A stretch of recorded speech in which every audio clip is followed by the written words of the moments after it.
Um, what the fuck is this poem? Excuse me. Who created this poem? I just want to have a small conversation. It's a teeny little conversation. It's really quick conversation. What's up, everybody? Happy Friday. Welcome to a non-episode of VTuber News. The VTuber Review regular news. That is right. There's news outside of VTubing. I can't believe it, chat. Yo, what's up, Color Me? I mean, no!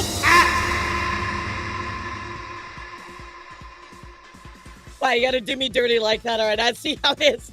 What's up, Color Me? Happy? We're doing great, sweetheart. Well, welcome to the stream. You had a great stream yourself. We're gonna be talking about non-VTuber news today, chat. Have you ever looked up something and then you just keep going down the rabbit hole more and more, and then you just keep reading about it. You're like, wow, this is so bad. And then you start to look up stuff and you're like, holy shit, I had no idea it was this bad. Yeah, that was me this morning. That was me this morning. Today is God fucking damn it. Yeah, exactly. So, Don, I actually, I knew that some stuff was going on with the censorship. I kind of had seen some stuff, but I didn't really know about it. I looked into it a little bit more, and I'm like, holy shit, it's really bad. And then I was like, wait a second, what's this Roblox stuff? And I'm like, oh my god. Bro, what the fuck is going on in our world right now? That hurts me. Right. Deeply. But I've hurt you too. We both hurt each other, right? Yeah. Hurt each other. But I'm ready to move on and bury the hatchet. It's bad. It's bad. Both the censorship and both the Roblox stuff. So, guys, we're going to talk in depth about what is going on behind Roblox, essentially shielding predators, chat. It's kind of crazy. You know, there's certain creators that Roblox is trying to paint as vigilantes, right? Going out, finding predators on Roblox. You know, having police take action against them, so on and so forth, right? That's a good thing, right? That's a good thing, right? Well, Roblox ended up banning some of the biggest creators that were doing this, right? Ended up banning them and it made a public statement. It's very crazy. We're going to dive into the whole situation on what is going on with that. It's wild. It's absolutely wild. Yeah, so we're going to be talking about Schlep. We're also going to be talking about everything going on with Creekcraft as well. Very crazy. So, tell me, Sonic, on Fridays I cover non-VTuber news. It's just been a while because we had all kinds of craziness. So, every time I want to cover non-VTuber news, let's see what we had. We had the V-Shoujo stuff for 2 weeks. And then we had the Adora stuff. So, yeah, I've kind of missed out on IRL news for a little bit. I've been a little bit behind, but I'm catching up now. So, and holy shit, when I went through our news channel, I'm like, Jesus Christ. It's been pretty bad outside of VTubing, but yes, we're going to talk about it because it is just a insane situation. So, yeah, I always like non-VTuber news. Bro, you're cringe. Fuck you, chat. You're cringe. Yeah, exactly. I will do Sunday for VTuber news. So, Roblox, many people expose predators. Yes, literally. Belfry, what are you doing? Belfry, thank you for the ticket.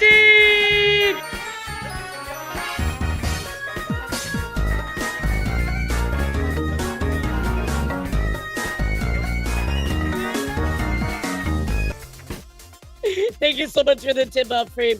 I appreciate all your support. I just want to point out to you guys that the subathon only has 29 hours, and we're definitely going to end it next week. I promise. We have a 12-hour stream tomorrow.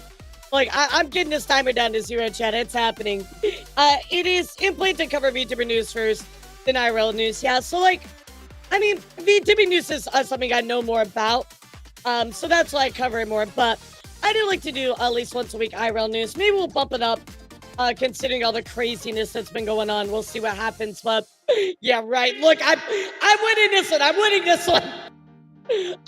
this one. Well, more like a dating section. What do you mean? Also, if you saw the screenshots of Ninja Sanji leaks, the Scarlet one is fake. I can confirm it's longtime Scarling. I haven't seen those yet, Darth. I have no idea what you're talking about. I mean, look, like, when I focus on IRL news, I don't catch up on my VTuber news and vice versa, right? So I kind of get ingrained and I don't have the time to look at both. But there's something going on with Ninja leaks. I literally have zero idea what the fuck that is all about. Yeah, I'll look into it for Sunday, though, because we do need to talk about a lot of HoloLive news. I didn't get to that on Wednesday, but we're going to talk about HoloLive. Yeah, I'll take it. No worries. Don't be sorry. I'll just take a look at it when it's time. So, but for you, get your wheel spins. We're going to do 1 times 2 today, right? So, since you did 10 gifted subbies, you get 2 wheel spins. We'll do this one 1 times 2. Thank you so much again for all your support, guys. I appreciate it.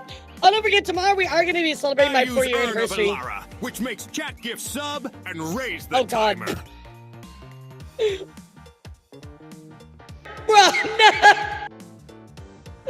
not being boozled. Fuck, are you serious? Double being boozled? Bebo, save me. I am the stone that is approaching, provoking,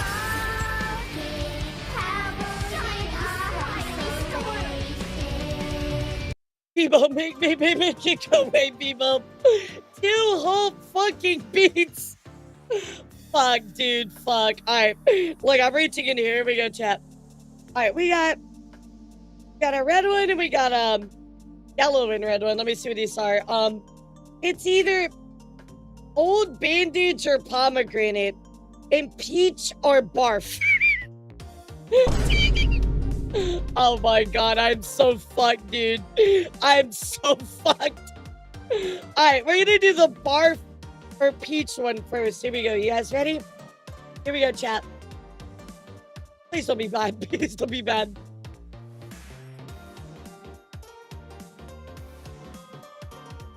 Oh god, it's bad.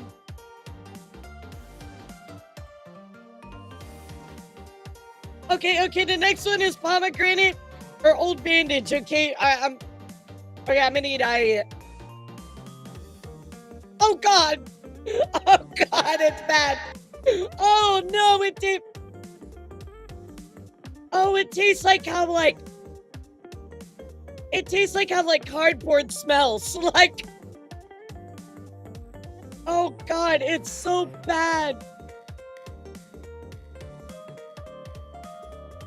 It tastes like how, like, you know you smell like pennies and nickels?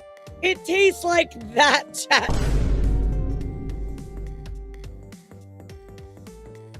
Oh my god. Oh god, it's particularly bad today. Oh my god. Maybe it's a combination. Oh, I'm gonna puke. Oh my god, that's disgusting. Oh god, the tea is not helping either. It's not taking it away, chat. Oh my god, it's so bad, dude. Oh god.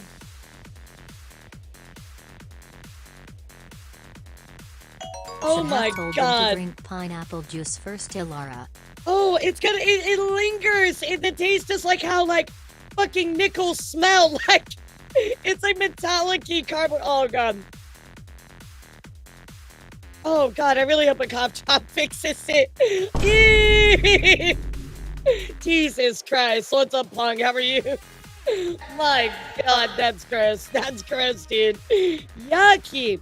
Damn, the nickels back. I didn't know they tasted that bad in combination. Like, I've had them individually, but together, oh my god, they like unlock some kind of like horrific hellscape taste. Jesus Christ. What's up, Astro? How are you? I'm doing great. We are on Subathon day 253. I had to eat two bean boozleds, and they were really fucking bad. The bean tastes like Ninja Sanji. No, it tasted like V Shoujo. Disappointment. Disappointment and scams. That's what it tasted like. I just ate two bean boozled. Still saying I'm doing great. Okay, but the cop drop is helping because it's lemon. So it's like erasing all the bad taste, you know?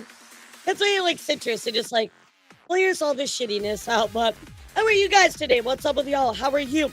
What's been going on with you today, chat? How was the rest of your night last night? Bro, I'm so mad. I've only tried Libra twice now, and I still can't beat Libra. No, 3 times. Bro, what the fuck? I gotta beat Libra. I want to go back to playing Lies of P, but I can't fucking move on until I beat Libra.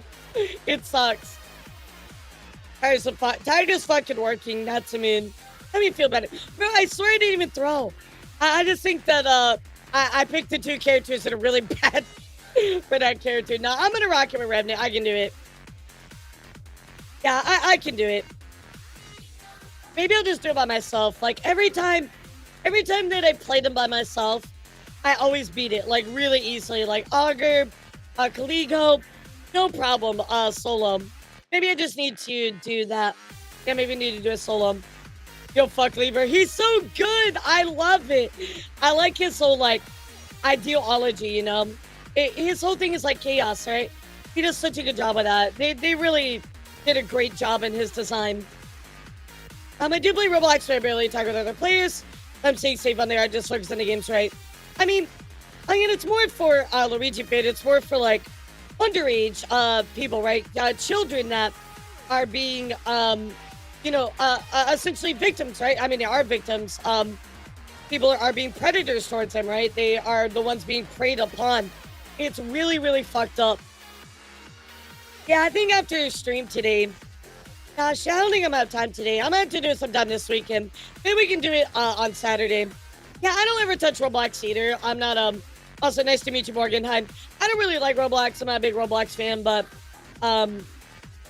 you see how bad it has gotten and the lack of actual action that Roblox is taking and punishing the people that are doing positive things is really, really stupid.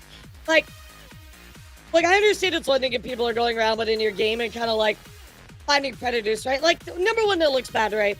And number two, you know, this is like random people, right? But you need to understand that these people are protecting children, right? On top of that, the police chat have told them, thank you, you are making our jobs easier. The police are out here going, thank you for all that you are doing. So guys, you literally have law enforcement behind you, and Roblox is punishing you for outing bad people like that. It really makes no sense. I understand like Roblox do a little bit about like, well, they're not like official people. It's kind of a bad look on us, but you need to put that aside and actually protect your players and these underage children and these victims. If you're not doing your part, Roblox, you are part of the problem. So, yeah, they literally don't care. They don't care. Yeah, Roblox has a very big problem. They're getting sued. We're going to talk about all that today. They literally lost. I would argue, guys, after, not that I'm a big Roblox person, but, through my research, I would argue that Creek is probably the face of Roblox on YouTube right now. And he's stepping away from Roblox now. That's a big deal. That's a big deal. What do you mean, Laura? Roblox been doing something. They've been banning it, taking out protest to free Schlep. Yeah, exactly. They're totally doing something. What's up, Alan? I saw that too. People that have hashtag free Schlep. They're just like, yeah, so you're banned. You can't use that name. Exactly. They were going about it the right way, doing things properly. I don't know. I mean, it looks like they have a lot of support about it, which is a great thing. So I think we'll dive into it, kind of talk about it, so on and so forth. But definitely very crazy. Definitely very crazy overall. Doesn't Roblox also want to implement dating in the game? I have no idea. Probably so.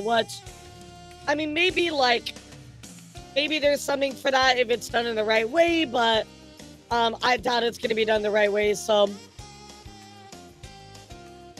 yeah, everything is what's up. That's literally a groomer pipeline. I mean, if you're not, they're already not doing a good job in separating children from adults, right? And that's the problem, right? You can have like a space that's adult only, but you need to make sure that you enforce that correctly, and they're not doing a good job of that. You know what I mean? We were talking about this in VR chat actually last night. We're seeing VR chat is they are doing a thing where they're putting in like ID verification to reduce a lot of underage people getting in. Now, I know a lot of people don't want to verify their ID, and I totally get that. However, it has reduced a lot of those problems, right? So, like, there's a give and take about it, but there's always got to be a better way, right? There's always a way to improve it. And unfortunately, with Roblox, they are doubling down in all the wrong ways, you know? I mean, voice chat way too easy for young kids to access. Those huge fumble, yeah. Roblox, you will never find a more wretched hive of scum and villainy. So true. It's rough. It's rough. It's not good. So we are going to dive into all of that. We're also going to talk about today, chat, about the censorship issues going around, especially like with you know, the itch.io issues, all the UK censorship, all the PayPal, all the MasterCard, the payment processors coming down on people. We're also going to talk about YouTube and all of their new stuff. We're also going to talk about Twitch, all of their recent issues that they've been having. We're also going to talk about, of course, some things going on with Johnny Somali. We're going to talk about them as well. We're also going to talk about how Connor, Sea-Dog, was actually defamed on a public news broadcast. So we're going to take a look at that. Oh, Johnny did get bodied. We'll see if we have time. I do have a lot of gaming news. I have a lot of movie news, a lot of memes. I have a lot of news, chat. I don't know how long we're going to have to get through it, but I'll try to get through as much as I can. Yeah, a lot of craziness. Joke time, what's a shark's favorite word? Man overboard. That's 2 words, but sure. Oh my god, I saw that about Chrissy. Dude, that's crazy. Johnny better give himself a South Korean gym. Yeah, apparently it's like 11 years or something. It's not looking very good. Yeah, Luigi, which is crazy. Like, Sea-Dog is such a good person, you know? Like, I really appreciate Sea-Dog quite a bit. Thank you, Pachi, for 25 months. Salami out here getting felony charges like it's the Infinity Stones. He really is. It's that guy, man. That guy. He just like, it's almost like he doesn't think it's gonna be. It's like he almost thinks it's not gonna happen to him. You know, like he's like, oh no. I'm the exception. I can do whatever I want. I'm like, who do you think you are, dude? Do you think you're above the law? Like, especially traveling internationally, like he's stuck. Like, he's not allowed to leave or anything like that, so he's legitimately stuck. Yeah, I know there's more charges in there investigating. Yeah, I think it's like 11 years right now. That doesn't count everything else, right, Tuxedo? Because there's quite a lot that goes behind all of that. So, he's cooked. He's cooked, basically. He's absolutely cooked. What's up, Peter? How are you? I'll be having a good rest of your day today. Yeah, the deep fakes. I know that he's trying to fight that. I don't think it's going to go that well, but we are going to watch Atosi. Atosi actually was here in person. I did not see an update from Legal Mindset yet, but I'm sure there will be one. Maybe worse, because apparently the court is happy that he's dragging the victims in for more questioning. I'm sure. And again, that's international court case, right? So it's definitely going to be a lot different. It goes to different rules, different processes, etc. So, yeah, he's gonna be in prison. Either way, he's gonna be in prison for some amount of time, right? We already know that. It's more about how long is he gonna be in prison, chat. Have you what the fuck is ACDC? You're talking about the band? Hold on, have you ACDC? The act of ACDC, I don't know what that is. Yeah, what the fuck is that? With him, I don't think it's ever going to be long enough. I agree with you. It's never going to be long enough. I agree with you 100%. Not, but we'll see what happens with it. I mean, it's not looking good for him either way, so I think he's going to be pretty toast either way. We also going to talk about that, and then of course, so many things going on in gaming chat. I mean, it's crazy. I missed a lot of stuff, even Fortnite. Movies, a lot going on with anime as well. I have so much news today. Like, I have so much shit. We'll see how we are for our time today. because I do want to try to get through as much as I can. I'm so broken that Elara didn't like my sabotage thread suggestion. Probably because it sucks. Yeah, probably because every Sabaton album is the same as its predecessor. So, what's up, Tuxedo? Yes, it's time for the news. Although it's not VTuber news today, but I'm happy to get back into because as much as I like talking VTuber news, guys, I kind of need a break. You know, I need something to change things up because. I mean, God, all we did was talk about the Adora stuff for, you know, almost like 4 news worth. I mean, I streamed 12 hours between both of those things, right? So we talked about that a lot. We even followed up with that more on Wednesday. It just never fucking ends. So I'm really glad to kind of like break up the monotony of VTuber news sometimes because I'd reading through those dockies and stuff. It's killer, chat. I mean, it fries your brain, you know? Oh, I know, Thanatos. We're going to talk about that today because that was nuts. Yeah, I mean, it'd have been one thing if it was just V Shoujo and then I had a break. But it was V Shoujo right into the Adora stuff. I mean, back to back to back to back to back to back. It was just, God, it fries your brain cells, you know? I told Ia, I was like, oh my God, I am legitimately just tired, like not even from covering stuff and streaming. I'm just tired because like it's mentally taxing and emotionally taxing to listen to all that stuff, like all the horrible things people do. It's a lot, chat. It's a lot. So I encourage you to take care of yourselves. Go on walks, do what you got to do to make yourself get those breaks that you need, because I needed one really badly. I mean, I was, it was a lot for me emotionally, chat. I mean, again, just knowing Adora and knowing all that stuff, right? It was so sad. And then the V Shoujo stuff was really sad. And then we did those long streams to raise money. It was just a lot for multiple months. So I'm kind of glad we're like on the decline. Like Wednesday's news is actually a little more chill. I hope we head in that direction. So,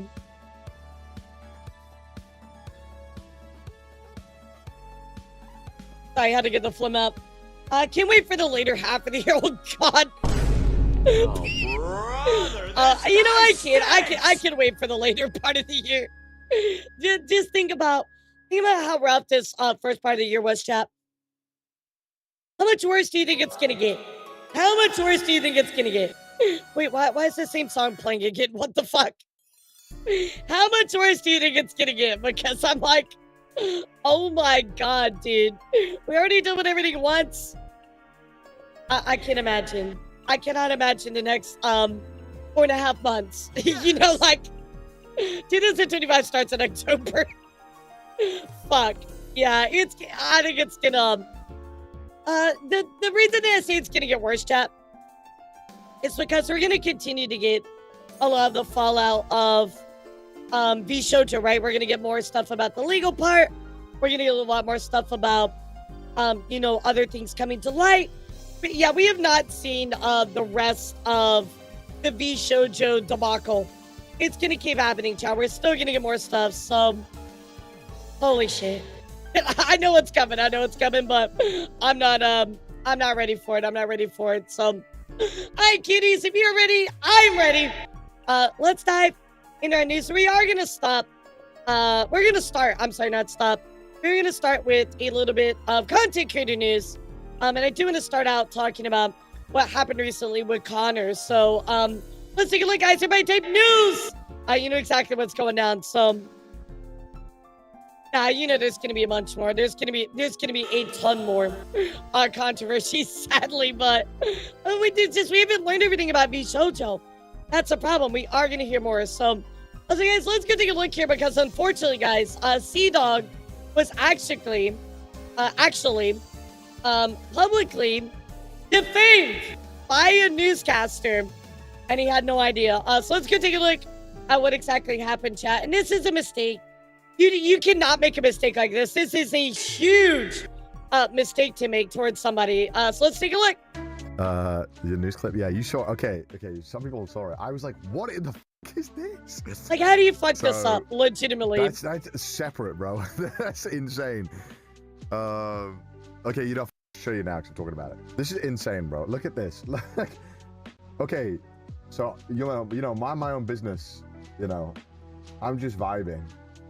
And I don't know if you guys saw. You know, raising money. There was a like a for Jubilee people in need. You know, where it's like one guy no big deal. No big basically deal. has to talk to like 20 like Nazis, and they had to justify why why they felt comfortable being there in this day and age.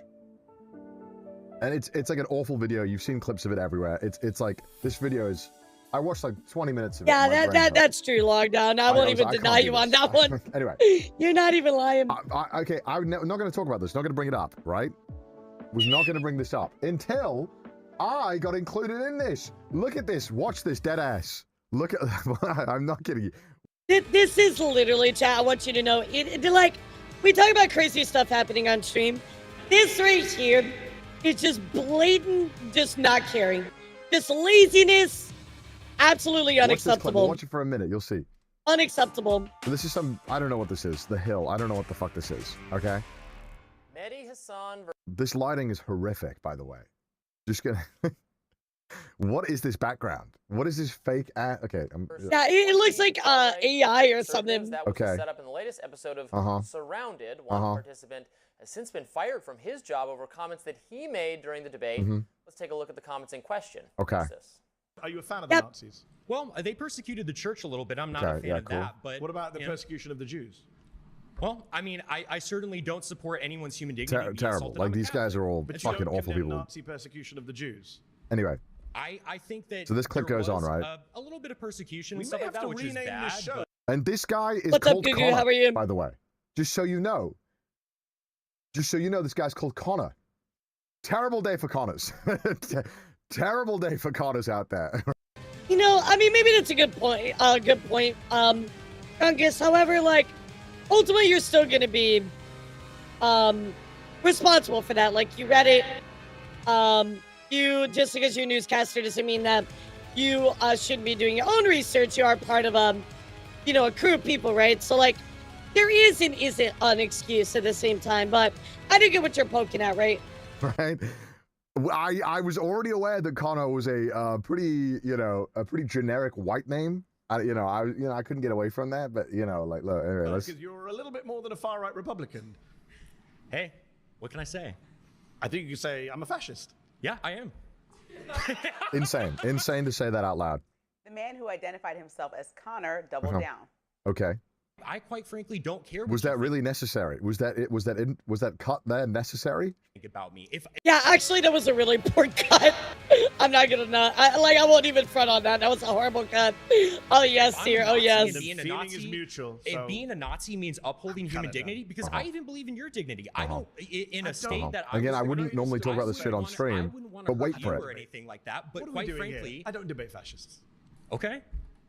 So do you concede then? I mean, why? Do I concede you're a fascist who condemn the Nazis? Yes, I concede. Okay, I hate watching this. Yeah, this again, this is a hard watch, chat, but just continue to watch this. Connor says he was fired for his political beliefs and launched rightfully a fundraiser on a Christian crowdsourced Makes site, sense. Give, Send, Go, and as of airing, he's raised over $26,000. A YouTuber also named. What? What? Why did they put Sea-Dog in this? What is this? Listen to this. Listen to this intro. Of airing, he's raised over $26,000. A YouTuber also named Connor posted, quote, "It warms my heart to see such an awful situation turned into something so amazing. All of your donators." No! Giga Chads. No! That is not what I was talking about! That's even close to what he was talking about. That's a totally different thing. Bro, what the fuck?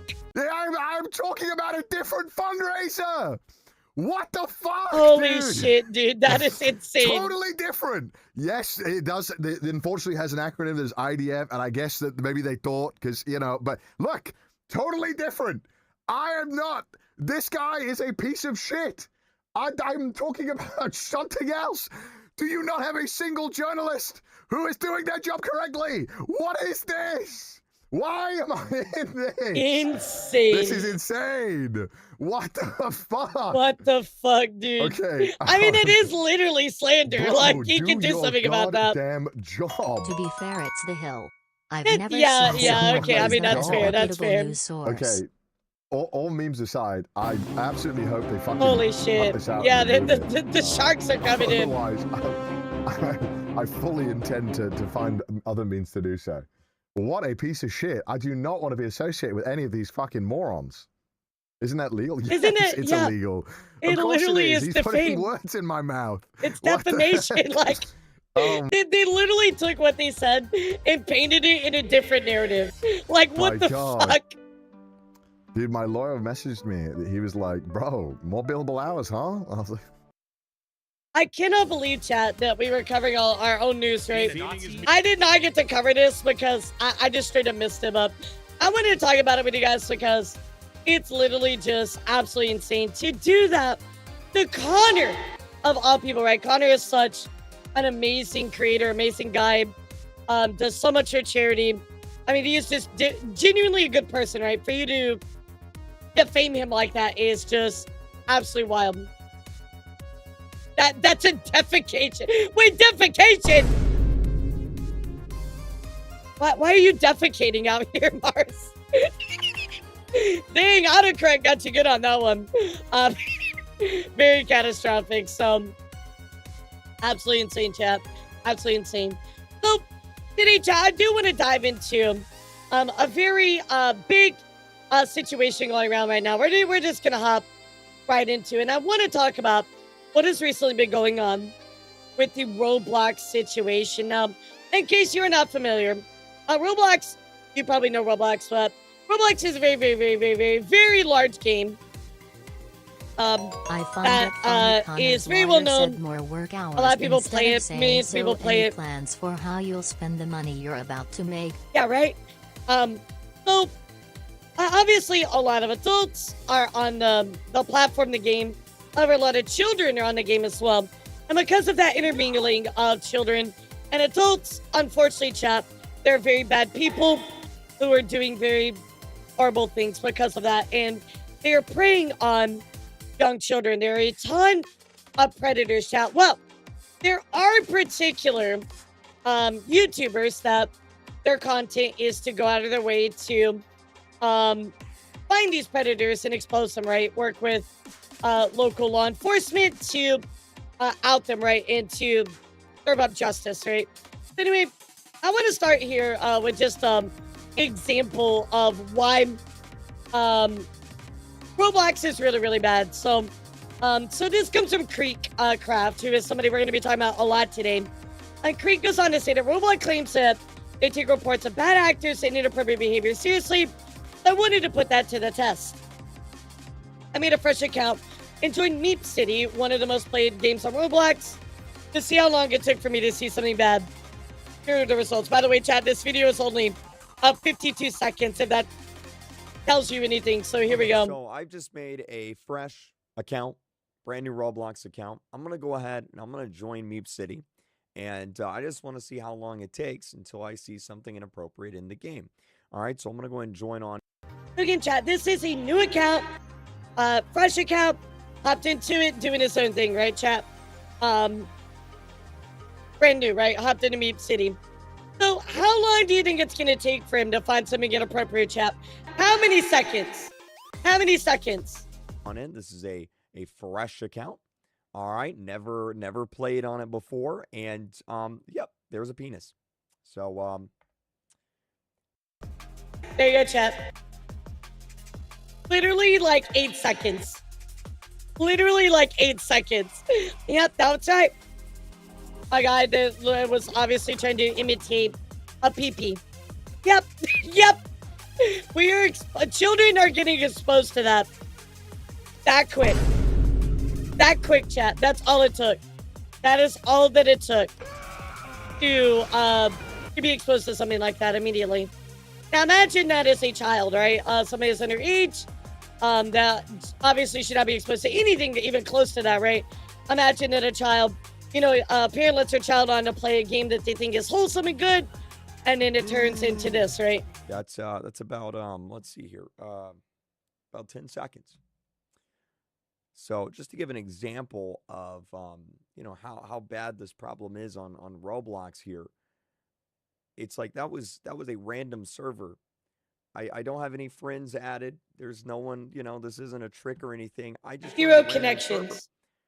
And I could join another one. I'll probably see something else inappropriate. That's how bad the issue is here. Okay, so I've just made a fresh. Thanks, chat. A very, very serious issue going around. So again, I told you that there are YouTubers dedicated to reporting these type of people, right? What's up, Amelia? How are you? For people not familiar with Roblox, I mean, I had to educate myself a lot this morning on what is going on. But anyway, guys, there is a big Roblox YouTuber named Schlep. And Schlep is a pretty big deal in the community of Roblox. And he actually goes on and you see, we got a Roblox predator arrested. I mean, you can see he helps get these predators arrested. He works with local law enforcement to make sure that happens, right? Well, chap, when you find out this is going on as a company, right? What do you think the company is going to do?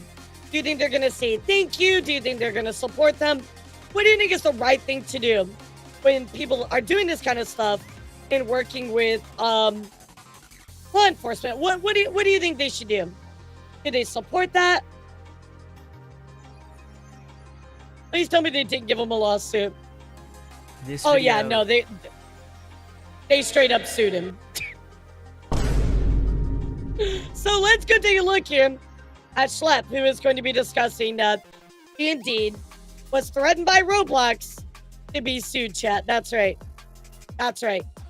Isn't going to be your typical video. This video is actually a call for help, and I need everybody to share this video. The Roblox Corporation has sent a cease and desist letter to me, a 22-year-old, versus a multi-billion-dollar company, threats of litigation, because I catch predators on their platform. Within the last year, me and my team have gotten 6 predators arrested within the Roblox community. Almost all of them have admitted to doing this before to other Roblox users. Every account that I've owned on Roblox since I was 8 years old has been terminated. Accounts that we were actively talking to predators on have now been banned off of Roblox. What Roblox did could potentially stop some predators from facing real-life consequences. Not to mention that Roblox has made a very firm stance that I can no longer access the Roblox platform anymore, which I want to make clear at the start of this video. I will not be accessing Roblox in any capacity at this point further unless Roblox.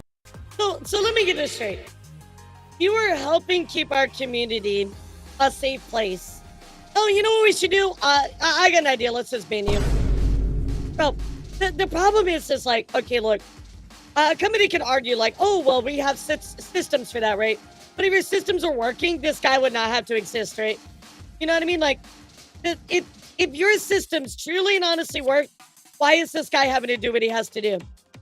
If your systems are not up to that level, then you're doing something wrong. I'm sorry. It's really like, if you need to put in that much money and effort to protect your platform, fucking do it. Sorry, there's no excuse. Roblox says otherwise.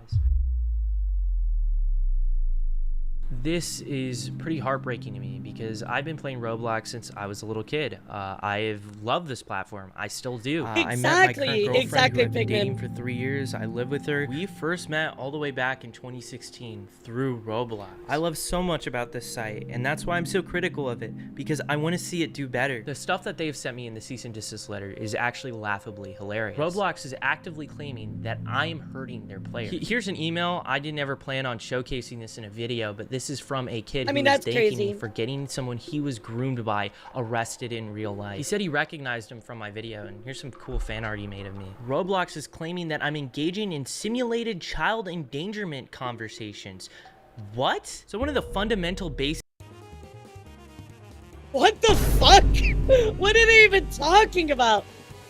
Bro, did Chat GPT lawyer come up with this shit? Of predator catching is that you cannot talk sexually to predators. Predators are supposed to be the ones talking sexually to you. If you talk sexually to predators, like straight off the get-go, that's entrapment. That is literally what entrapment is. We almost always play a naive kid who doesn't know anything about this stuff, so they teach us about this stuff. If you've watched these videos, you know how the chats are going, and they're not even on Roblox. Most of the chat logs are on Discord, and they're accusing me of getting people off of platform onto different social media sites. I guess that's worth a cease and desist and an IP ban of every. Yeah, because you know, no predators do that already.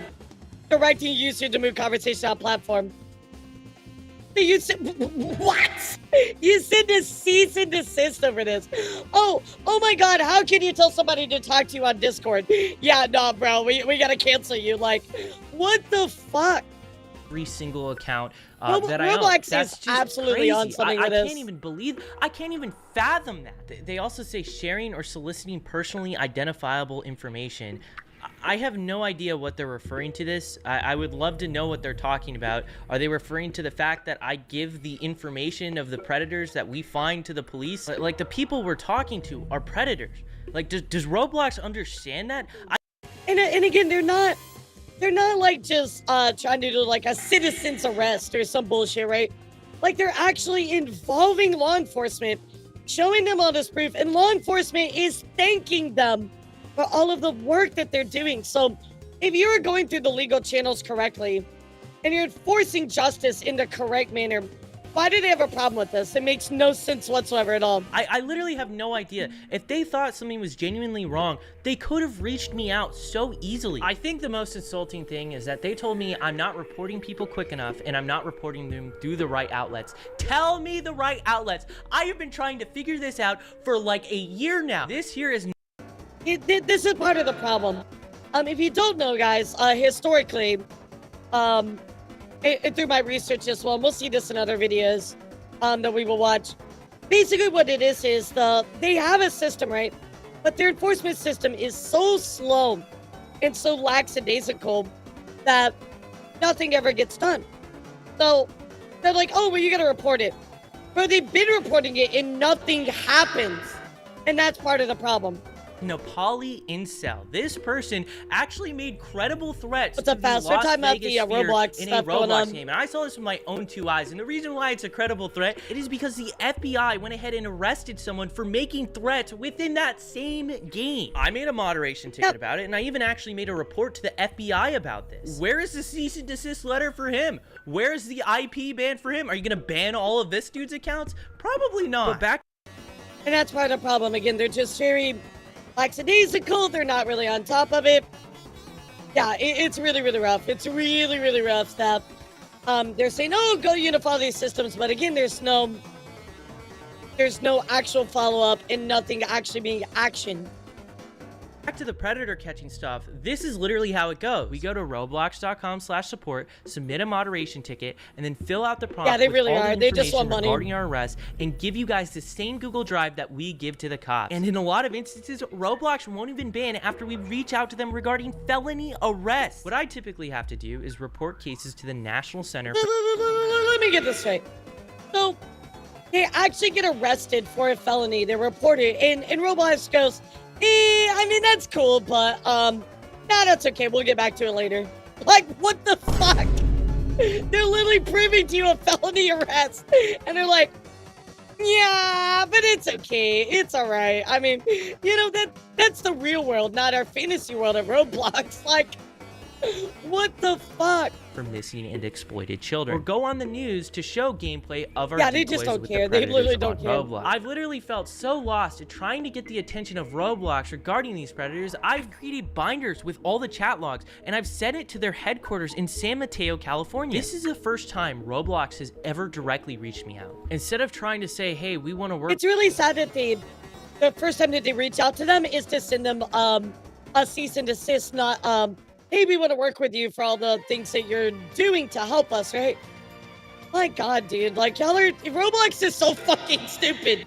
work with you, or This is literally crazy. giving me a line to report these people, or simply saying, don't make these videos anymore, we're gonna ban you. Roblox just terminated every account I own and sent me this cease and desist letter. My account Maliboomer, a family-friendly sandbox I know he's theme made park at channel least that like I've run 4 since the pandemic. This is actually my that first I know of. Roblox account. One of the hats that I wore on this avatar was actually something I got at a STEM event where I met Roblox administrators. That channel, it pays my rent. Roblox has made it clear that I'm banned from ever accessing the platform again, and I don't think I'm going to be able to upload on that channel anymore.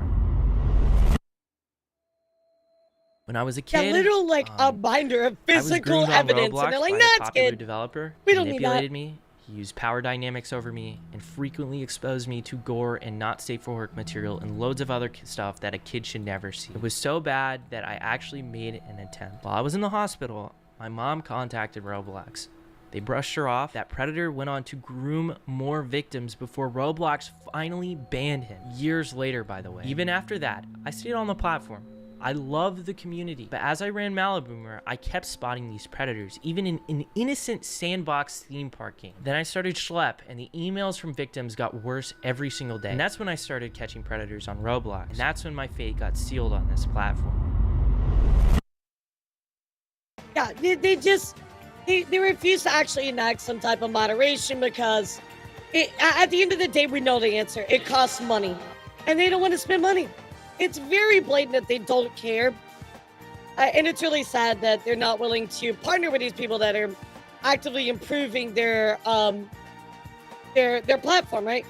I've been very critical of Roblox's leadership and the refusal to act in a lot of instances. Last time I tweeted at Roblox's CEO, it was about a predator we had arrested. Roblox ignored it until Gideon and I made videos. Then they banned him, only for him to return. I sent proof of him talking about the video I made on him in a voice chat game on Roblox. Mind you, the same game a 10-year-old was abducted through weeks from this taking place. I think they're gonna get replied hit to on one of this the hard. CEO's posts about this, and he blocked me. Roblox still allows games like Public Bathroom Simulator, where naked shower together. This has millions of plays, and Dollhouse Roleplay, which also has millions of plays, is tied to a extortion group that the FBI has made public warnings about. Roblox allows you to say the word lolly on their platform. You can put it as your name. Explain to me that, Roblox, a kid's game. Because now you have a whole community of lolicons and maps on your platform. I really hope people can see that Roblox is wanting to have a firmer stance against me, a person trying to— These are children, chat, that should not be exposed to any of this stuff. They're way too young. Way too young. My niece plays Roblox. If I find out one of these creeps talk to her, I mean, but Pachi, well, it's not even about let's just that. hope I It's the don't fact that find they out. can go onto the platform right now and do these things. Go to the bathroom simulator, be exposed to Dollhouse Roleplay. It's not even the fact that there's these creepy people. It's the fact that the platform in itself has so many problems that they're not addressing. to get these Roblox predators arrested than these predators we've gotten arrested. Some of them literally have been arrested for CP. Why aren't you sending these Roblox predators cease and desist? They deserve it. They actually tried to commit a crime. Hey, what's up? So we're here with your Roblox developer, right? Hello. Yep. We're about to do the wipe on his phone. We're going to get rid of the child pornography on your phone, right? Read that bottom text, chat. What the fuck is wrong with you, dude? Absolutely disgusting. Okay, how many images do you think we have to get rid of? Disgusting human being. Your phone? About like 30 or 40. Okay. I don't remember exactly. And what's the game coming out that you got on Roblox soon? Undertale. Hell yeah, we're gonna make this game successful. Man, this is definitely some very scary times. I'm just trying to stop what happened to me when I was a kid from happening to other people, and now I'm facing threats of litigation from a multi-billion-dollar company. Since my career and revenue streams are on the line, I have a site. It's called Schlep.tv. If you want to support my work and what we do and allow us to keep catching predators in the future, feel free to go ahead and support us over there. The most important thing we can all collectively do right now is share what is going on with Roblox. Yep. Tell your parents. So this is why I wanted, I mean, obviously I want to cover it because it's important, but also want to show you this video, guys, because I want you to know what's going on. And if you could, you know, share what's going around as well, because obviously Roblox doesn't give a fuck. Tell your congressman, tell a journalist if you know one. And if any of them are interested, I'm more than willing to share my story. Even to the people at Roblox. Even after all this. I am just trying to make a difference and help. I'm trying to stop what happened to me as a kid to happen to future kids. How can you see that as a bad thing? I genuinely can't comprehend it. One final word I'm ending this off on, to Roblox. I have no plans of revisiting the platform. I will not be making a new account. I will not be going back on the site. And that's probably because of the... And I don't think... Probably because of the, you know, the cease and desist, right? So, yeah, get me out of here. That's probably big time because of the cease and desist, chat. He doesn't even want to go back, you know? So, absolutely insane situation. So, there was a, another person mentioned and shown in the video, guys, and that is, Gideon. Gideon, I want to go through his video as well because his take is just as important as somebody else. You know, he has 4.4 billion subscribers, right, guys? You know, he does a lot of stuff where he, you know, catches predators and things like that. So I do want to take a look here at his video because it's very important as well. For the Roblox TOS got changed, but for the worse, now they're protecting predators and stopping anti-predator groups from gathering evidence. Literally, exactly. It's so fucked up. It's so fucked up. How could you as a company look at this situation and go, you know what? I think that we should stop these people from making our platform better. How could you look at that? Insane. All right, y'all, man. So this is breaking news. You guys know that on this channel, we catch Roblox predators. And you guys also know that the person that gets us these dudes, his name is Schlep. He is a up-and-coming YouTuber. He makes fantastic videos, and he's also great at what he... Roblox is already getting sued, but we'll get to that because there's a lot that's going down in this chat. I mean, I know we're talking about Gideon, and we're talking about Schlep. We're also going to talk about Creekcraft as well. We're going to go back to him because he's got a lot of things to say too. And that is finding, locating, and catching child predators on the Roblox app. Us working together, I believe we've caught 5 to 6 dudes, and I believe out of those, that's 6 crazy. Dudes, 5 of them have gotten arrested. I mean, the work we've done together has been amazing. 6 people that they took off of the streets, off of online, going after these innocent children. You know, they're doing amazing work. I don't care if you consider them a vigilante, whatever fucking name you want to attach to it. They are doing something good, chat. In my eyes, I see these people as good people. But that is looking like it's about to end because Roblox just put out this cease and desist letter to him. He literally sent it to me yesterday. I was busy because it was the Sabbath. But now that it's over, we're going to go over this, y'all. It says, "We write on behalf of Roblox Corporation. This letter serves as a formal cease and desist." So cease and desist meaning cut that crap out. So that's basically what they're saying. They're like, hey, stop protecting kids on our app. Yeah, well, I should say it's a threat. It's a legal promise, essentially, you know. Your pillows to shout me. What pillows are you talking about? I don't have any pillows around here. I don't see a bed around here. Chad, do you see a bed anywhere? What pillows are you talking about? I mean, oh, you must be talking about his couch pillows. Oh, his couch pillows. Okay, I get it. My bad. Regarding your unauthorized and harmful activities on the Roblox platform. You know, all the preds and stuff, all the lolly stuff that they have on there, all of the map communities that they have on there that are like, developers have created this stuff, right? All of that stuff isn't harmful, and we're gonna allow that. But you actually catching and leading to arrest on these dudes, that's harmful. Your actions are a violation of Roblox. It's insane to me that they're predators, and they're like, you know what? It's fine. Nah, it's all good. You take this cease and desist and shut the fuck up. Like, Roblox policies and directly undermine Roblox safety efforts, critically are exposing our users to increased risk. Those actions include engaging in simulated child endangerment conversation, sharing or soliciting personally identifiable information, and directing users to move conversations off platform. They're saying we're engaging in simulated child endangerment and we're directing users to move off platform to talk, right?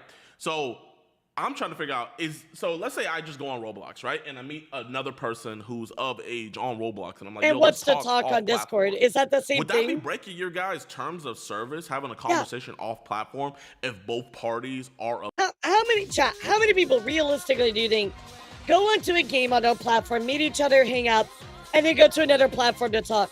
Like tons of people. Like what the fuck are you what do you fucking mean? Oh, you're breaking my TOS because you go to another website. Bro, what? Of age. It's such a normal thing to do. You literally said right here in your cease and desist that this is simulated. So you know that we're of age. You know that the person on the other end is of age, but yet it's still simulation, and that's still engagement and taking it off platform. Yeah. So let me get this straight, chat. Engaging in simulated child endangerment conversations. Do you want to talk about how you have simulated like role play and you're allowing children into those worlds, into those experiences? Like that's just as bad, if not worse. Like, what are they thinking? Like this is so ass backwards. They're in shambles. The reason why they're doing this is because right now Roblox PR is at an all-time low, where pretty much people even think that the CEO is on the you should be working with them. Allegedly. And again, I will argue this till the cows come home, chap. You know, genuinely, if you have this problem on your platform and you are not doing enough to stop it so that these people shouldn't even have to exist, that's on you. Your platform should be safe enough where these people should not have to do this kind of behavior. And if your platform isn't that safe, then you have some work to do. End of story. I'm sorry. There is no justification otherwise. So like, it's why I think more companies should be workers co-ops. I know Roblox startups can get away with being this bad if they're actually accountable to their workers rather than just their shareholders, sure. Allegedly. And I mean, it's just absolutely disgusting what they're doing here. Instead of maybe opening a line up for Schlep to, I don't know, report these guys easier and stuff, because I'll let you guys know this. Every time we get an arrest, create some kind of policy and procedure and some kind of open line of communication to prevent these types of people, because by you doing this, whether it's intentional or not, you're shielding the predators, right? You're protecting the predators because you're making it harder for people to be reported. And albeit just one party, you're still making it worse. On the dude, he reports them right away, right? He reports them right away. Roblox doesn't do anything. Whenever the dudes bail out and stuff, he'll literally see them go back online doing whatever they do, playing games and stuff, and he's already reported them, and he'll tweet at them, yo, Roblox, I literally sent you guys the guy's arrest information, everything. You guys still haven't banned him. The only physical time evidence they ban and the they person do nothing is whenever the video drops. So we're doing it in the process that you guys want reporting it, but you guys don't ban them until the video drops and you feel the public backlash to, okay, now we got to do something about it. It's absolutely crazy. And sometimes he'll even link in the news report whenever the news stations do stories on it. They still won't do anything about it. But let's keep on reading. It's sad that it takes getting public. You'd be like, oh, we got to do something about this now. That's not responsibility, Chad. That's really not. Lousy cease and desist letter. Roblox is committed to aggressively combating illegal and harmful conduct, including children exploitation, through a dedicated and sophisticated team of safety professionals, advanced moderation systems, and partnerships with really? Because it certainly isn't fucking working. Law enforcement agencies. For example, Roblox proactively reports potentially harmful content to the National Center for Missing and Exploited Children. You report it, but do you take it down? You know how many map communities and how many lolly communities? I'm not gonna even go into what that stuff is. If you guys want to learn about it, like, you could just Google it for yourselves. But do you guys realize, like, how many different things that are, like, literally... You know, no specifics of comments of what, like, groups or whatever need to be even made, chap. Because look at this. There are 6 people with some of their faces right here, and these are people that were arrested that were predators, point blank in the story. Doesn't matter what group or whatever they belong to. These are predators and these are bad people in the story. Like, dang near they're shitty. They're shitty people being shitty. Roblox that they just leave up and they don't take down, that have hundreds of thousands of users logging into it every day, but you report it. Okay, good for you. The designated reporting entity for the public and electronic service providers regarding suspected child sexual exploitation. Further, Roblox maintains direct communication channels with NCMEC and agencies like the FBI for immediate escalation of serious threats that we identify. While Roblox acknowledges that your stated intentions may be to protect kids, you know, I bet they wanted to put quotes there, but they were like, okay, that's too OD. And while it recognizes the serious nature of online predatory behavior, your methods, including failing to immediately report suspicious activity to Roblox through proper channels, are actively interfering with Roblox established safety protocols and critically are exposing Roblox users to increased risk. How are they exposing them to increased risk? Well, they literally reported it all along the way. Sent you physical fucking evidence. You're ignoring it. It's your choice as a company to ignore it. These people are doing good things, and you are trying to say that they are increasing the risk? Nah, bro. No, that's ass fucking backwards. There's no way. There is no way you can look at this and be like, yeah, Roblox is even right. Literally, Roblox is doing all of this, it feels like, in bad faith. Schlep literally sends you guys all the information to ban them. You don't ban them until the video drops. And sometimes it takes us weeks to get the videos to drop. So when these dudes bail out, they're able to go back on the games and groom even more potential victims. But you won't ban them until the video drops. So if anything, you guys are the ones that are putting your users at even more You're risk. the one waiting too long. Because when we send you guys all the evidence, you wait for the video to drop where it's like, okay, our hands are tied. Now we got to do something. They send you the evidence. And you're like, yeah, well, it's fine. We'll just, oh shit, there's a video, a public backlash. Oh, I guess we better ban them. Like, nah, bro, that is totally on you, Roblox. What the fuck? He cannot physically play Roblox anymore, ever again. And this is just absolutely asinine. This is absolutely insane. And guys, it gets even worse. Remember how Roblox said that he was breaking their... So this is the craziest part, chat. I know I've been using the terminology vigilante. They literally are calling them vigilantes. Policies. Well, this is a new policy. They literally created a new policy just to get schlepped banned. It's called vigilante groups. Law enforcement professionals are best positioned to investigate potential crimes. Therefore, we want to be sure any violations on Roblox are reported and acted upon through the proper channels. So again, chat, reminder. They are going through the proper channels. Law enforcement professionals are best positioned to investigate potential crimes.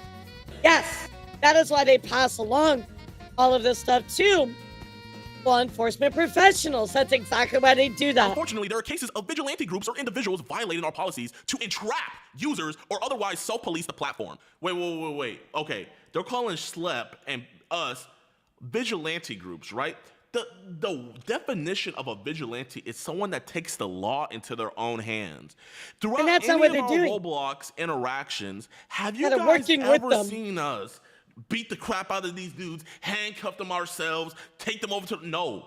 We literally just have conversations with them. We report everything to the police. When the police get there on scene, they see obviously that there was a crime committed, and they do the right thing and arrest them. Yep. I mean, I really don't know any more of a... Literally all they're doing is just like, officer, here's the problem. They're pointing it. That's all they're doing. And then the officers do the rest. Like, they're not doing citizens arrests. They're not taking the law into their own hands. They're literally not even a fucking vigilante. Then literally reported to the police themselves. We don't want to report to your crappy administrative system, Roblox. You guys absolutely suck. I don't know if you guys realize this, but a couple years ago, a Roblox employee literally groomed the child into traveling over 2 hours and then SA'd them. A Roblox administrator. So even your channels inside of your own company That's horrible, suck. dude. So you think we're gonna just, oh, you know what? I'm gonna just report Roblox That's horrible. 669, and Roblox is gonna do the right thing and report him to the FBI. No, it don't work like that, Roblox. Again, like, they have a history of not doing that. Everything that they do is very lackadaisical. It's very slow. And with situations like this, speed is of the utmost importance, right? So, and even your own channels are compromised.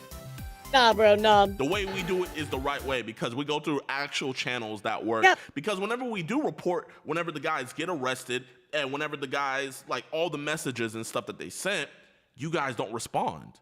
You guys don't get back. You guys don't get back until the video dropped. So y'all need clout in order to do stuff. So that's why I'm making this video right here alongside my boy Schlep, because you guys like attention. Yep. You guys like the spotlight on you guys. So we're gonna make sure that spotlight is extra, extra bright. But they're going through links to make their platform even more dangerous by stopping people like Schlep from helping them. Instead of maybe giving him a position at Roblox to where, yo, this guy's bad, let's go on and get his account banned right now. I already have him on Discord line of to our communication, decoy, and we can continue the conversation there, but let's get this dude banned right now so that way he can't hurt any more children. But no. Just some type of line of communication would have been so much better in working with this person, right? But again, they stomp it out. They don't care. And that's really, really sad. We need to stop the people that are stopping really predators. sad. Make it make sense. For example, their efforts may leave bad actors on the platform longer simply to create more sensationalized social media content. Oh my gosh. So they're saying we're leaving the guys that we catch on the platform longer so that way we can get social media clicks. But whenever we get the guys arrested and we send you all the information, you leave them longer on your platform until our video drops. Then you decide, okay, now we gotta ban them. Actions taken by vigilante groups increase the risk of more users being exposed to bad actors. Again, Roblox has literally zero excuse, chat. This whole thing about vigilantes, it's all bullshit. It's all bullshit. And can delay law enforcement efforts by both Roblox and law enforcement. Any account, including those of vigilante groups or individuals caught violating our policies, will face consequences up to and including removal and banning where warranted. We enforce our policies in accordance with our community standards and overall terms of use. This is absolutely insane. Roblox wants to change the narrative, making it seem like we're over here leaving bad actors on their stuff. Well, how are we leaving bad actors on your stuff when you're taking us out of the equation? I mean, Roblox, how many cases have you gotten that you could share publicly where you caught an individual talking inappropriately to a minor and then you got them arrested? Can you show us any statistics or any evidence or links or articles of that happening? Roblox, do you realize once it goes... I mean, no, they would never, ever release that information because they never want to acknowledge that there's actual predators on their platform, right? They never want to do that. But when it gets outed like this, you have to acknowledge it. Like, guys, unfortunately, when you're in a situation like this and you're head of a big game and a platform, right? It is your duty to protect people. And unfortunately, shitty people get in that platform. But instead of treating it like, oh, we have to hide this, right? Put them in the sunlight, like bleach them out. Show that, hey, this is happening, but we're on top of it. Goes off platform. What can you do, Roblox? I mean, Schlep doesn't talk to the guys on Roblox. He talks to them on Discord. So he's taking them off of your platform where it's not your responsibility any longer, but you're still saying that they're leaving bad actors on your site when we're getting them arrested. Just absolutely disgusting, bro. What a horrible company. I know whenever I have kids, I'm never letting them touch this application at all because at the end of the Bro, if I I don't want children, but if I did ever have children, there is no way in hell they'd be touching Roblox.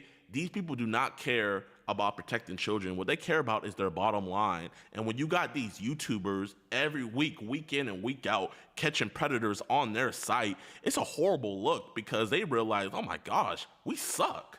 Yeah, thanks for bringing it to our attention. So these right here are just some of the guys so that we've caught with I Schlep. hate this those one right emails. here, I wasn't a part of. Predator poachers and Schlep caught him, but he was actually an avid CP trader and he was a developer on Roblox. Keep in mind, Bro, that is he doesn't so work fucking for gross. Roblox, Like, but actually he was developing disgusting. the game on their platform. This man right here, this is Donald. We caught him in Nebraska, I believe, back in October. He actually was going to go to trial with his thing, but now he's getting an evaluation for a pre-trial plea. So pretty much he's going to be pleading guilty anytime now. And then these two individuals, we caught him in Virginia and we caught him in Hanford, California. Both of these guys, you know, they're cooked. You know what I mean?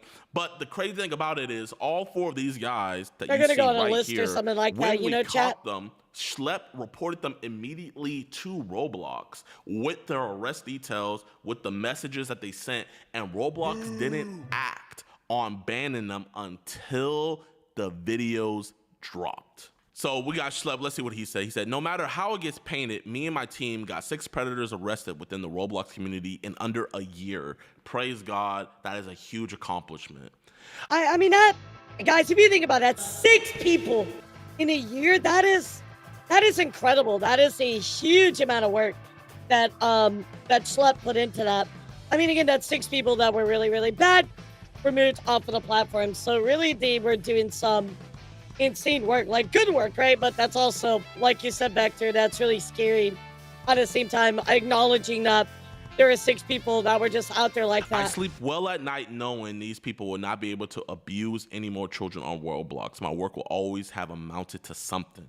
And that's the great thing about it. When you have law enforcement literally congratulating and commending the work that Schlep is doing, why would you want to do anything as a company to derail that?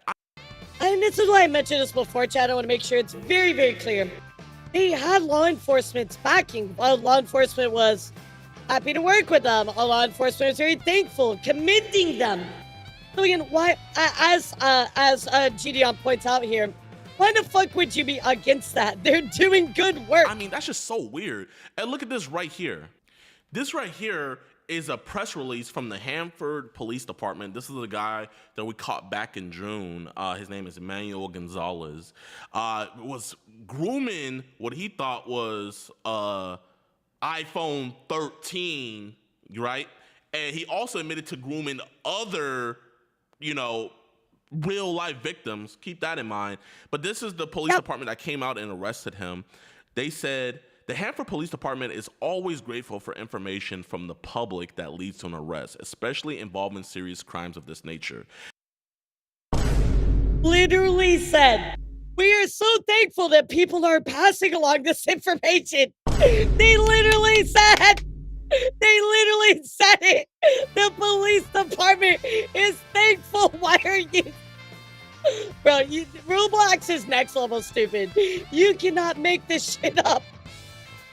The police are telling you, thank you so much. And Roblox is like, yeah, so anyway, you're vigilantes.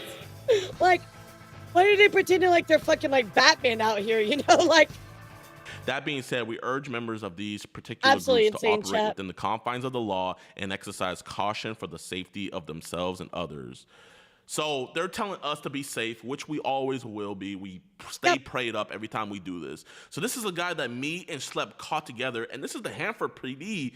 They're not saying that we're endangering kids. They're not saying that we're endangering the public. All they're saying is just for us to be safe and to do it in the confines of the law. Now, I got a question for Roblox. They do. If we were that's not doing literally it what within they the do, confines of the law, why are these people ending up arrested? Why are DA offices and police offices even touching this with a 10-foot pole? Why are they, oh, we want that. Why are they over here congratulating work that we're doing if what we're doing is putting anyone at harm? Because believe it or not, these quote-unquote vigilantes are trained professionals. That's right. We know what we're doing. That's why we're getting arrested. That's why we're killing it out here. And I feel genuinely so bad for Schlep because he put so much work into what he does. And now Roblox is over here trying to play him like he ain't a professional out here. So guys, if you guys can, please do me a favor. Go to Schlep's channel. Go watch his original video. It is so good. He also gives they literally fucked over Schlep like big time because big time. Have personal testimonies why we do this. You know what I mean? And so yeah, you know, we kind of already went through it. And you saw, of course, Roblox statement, which funny enough, they actually did get community noted for it. So I wanted to show you, but for transparency, we're sharing more information about our decision vigilantes. However, they go, Roblox has failed to uphold its moderation. That is the only reason why vigilantes formed. Not only that they have failed their job by inaction, their lack of moderation for UGC is also a contributing factor. And look at all this. BBC, Courthouse News, Bloomberg, Forbes, Business Insider. I mean, bro, literally the fucking Avengers of the news came together and fucking slapped them down. Like, insane, dude. Absolutely insane work. So, as you can see, nobody was taking this bullshit and not trusting any of it at all. So, Schlep, I did go on to, of course, make a statement here, right? He said official statement regarding Roblox. So, the timeout, like, of course, how this led to multiple arrests, proven results trigger corporate backlash, working with established predator catching organizations, including predator poachers. An EDP watched Schlepp's team achieved a remarkable success rate. Rather than addressing the safety vulnerability Schlepp exposed, Roblox updated its TOS to specifically target vigilante groups and ban it from the platform. So growing accountability movement, the Free Schlepp campaign has exposed broader frustrations with Roblox child safety record, with supporters noting the irony of the company punishing someone for doing the protective work they claim to prioritize. National media attention mounting the case has attracted attention from media outlets and child safety advocates, with several national interviews scheduled this week. So again, this was posted by a legal group that Schlepp is working with, which I think is great, because obviously this does need to be blown up in a really big way, right, chat?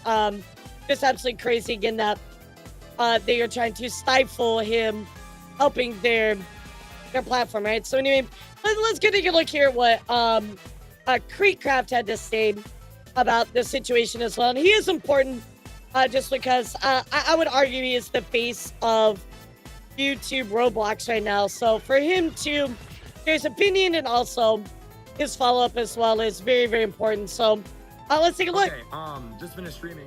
About to go eat and load up another stream here soon, but I wanted to record a quick video talking about the Schlepp situation.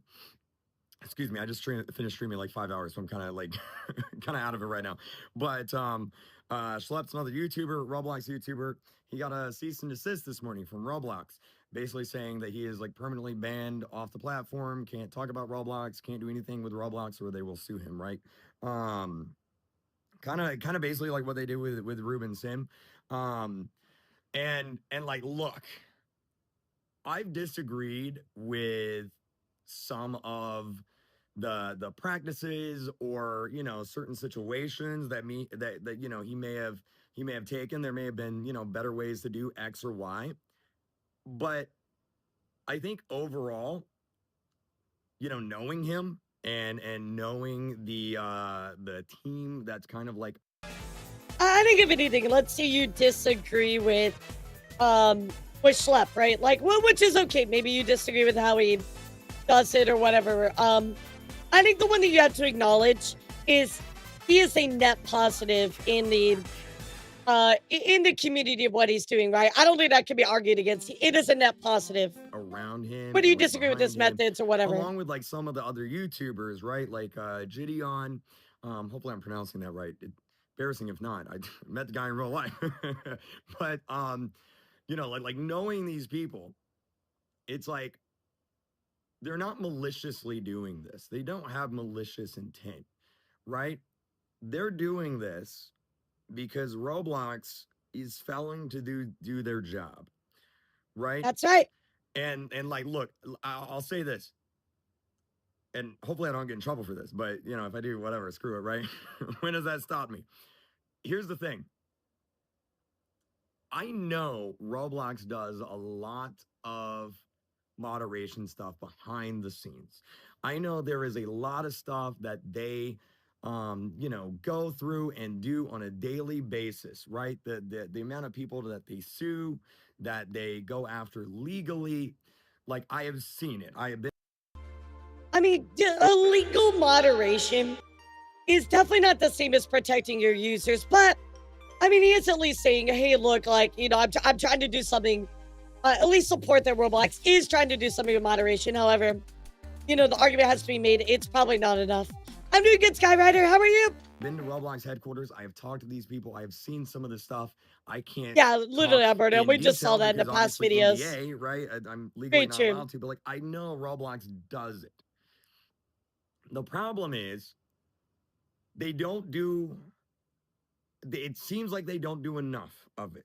They don't do a great job, at least with like the forward-facing situations. There is a lot of stuff that slips through the cracks.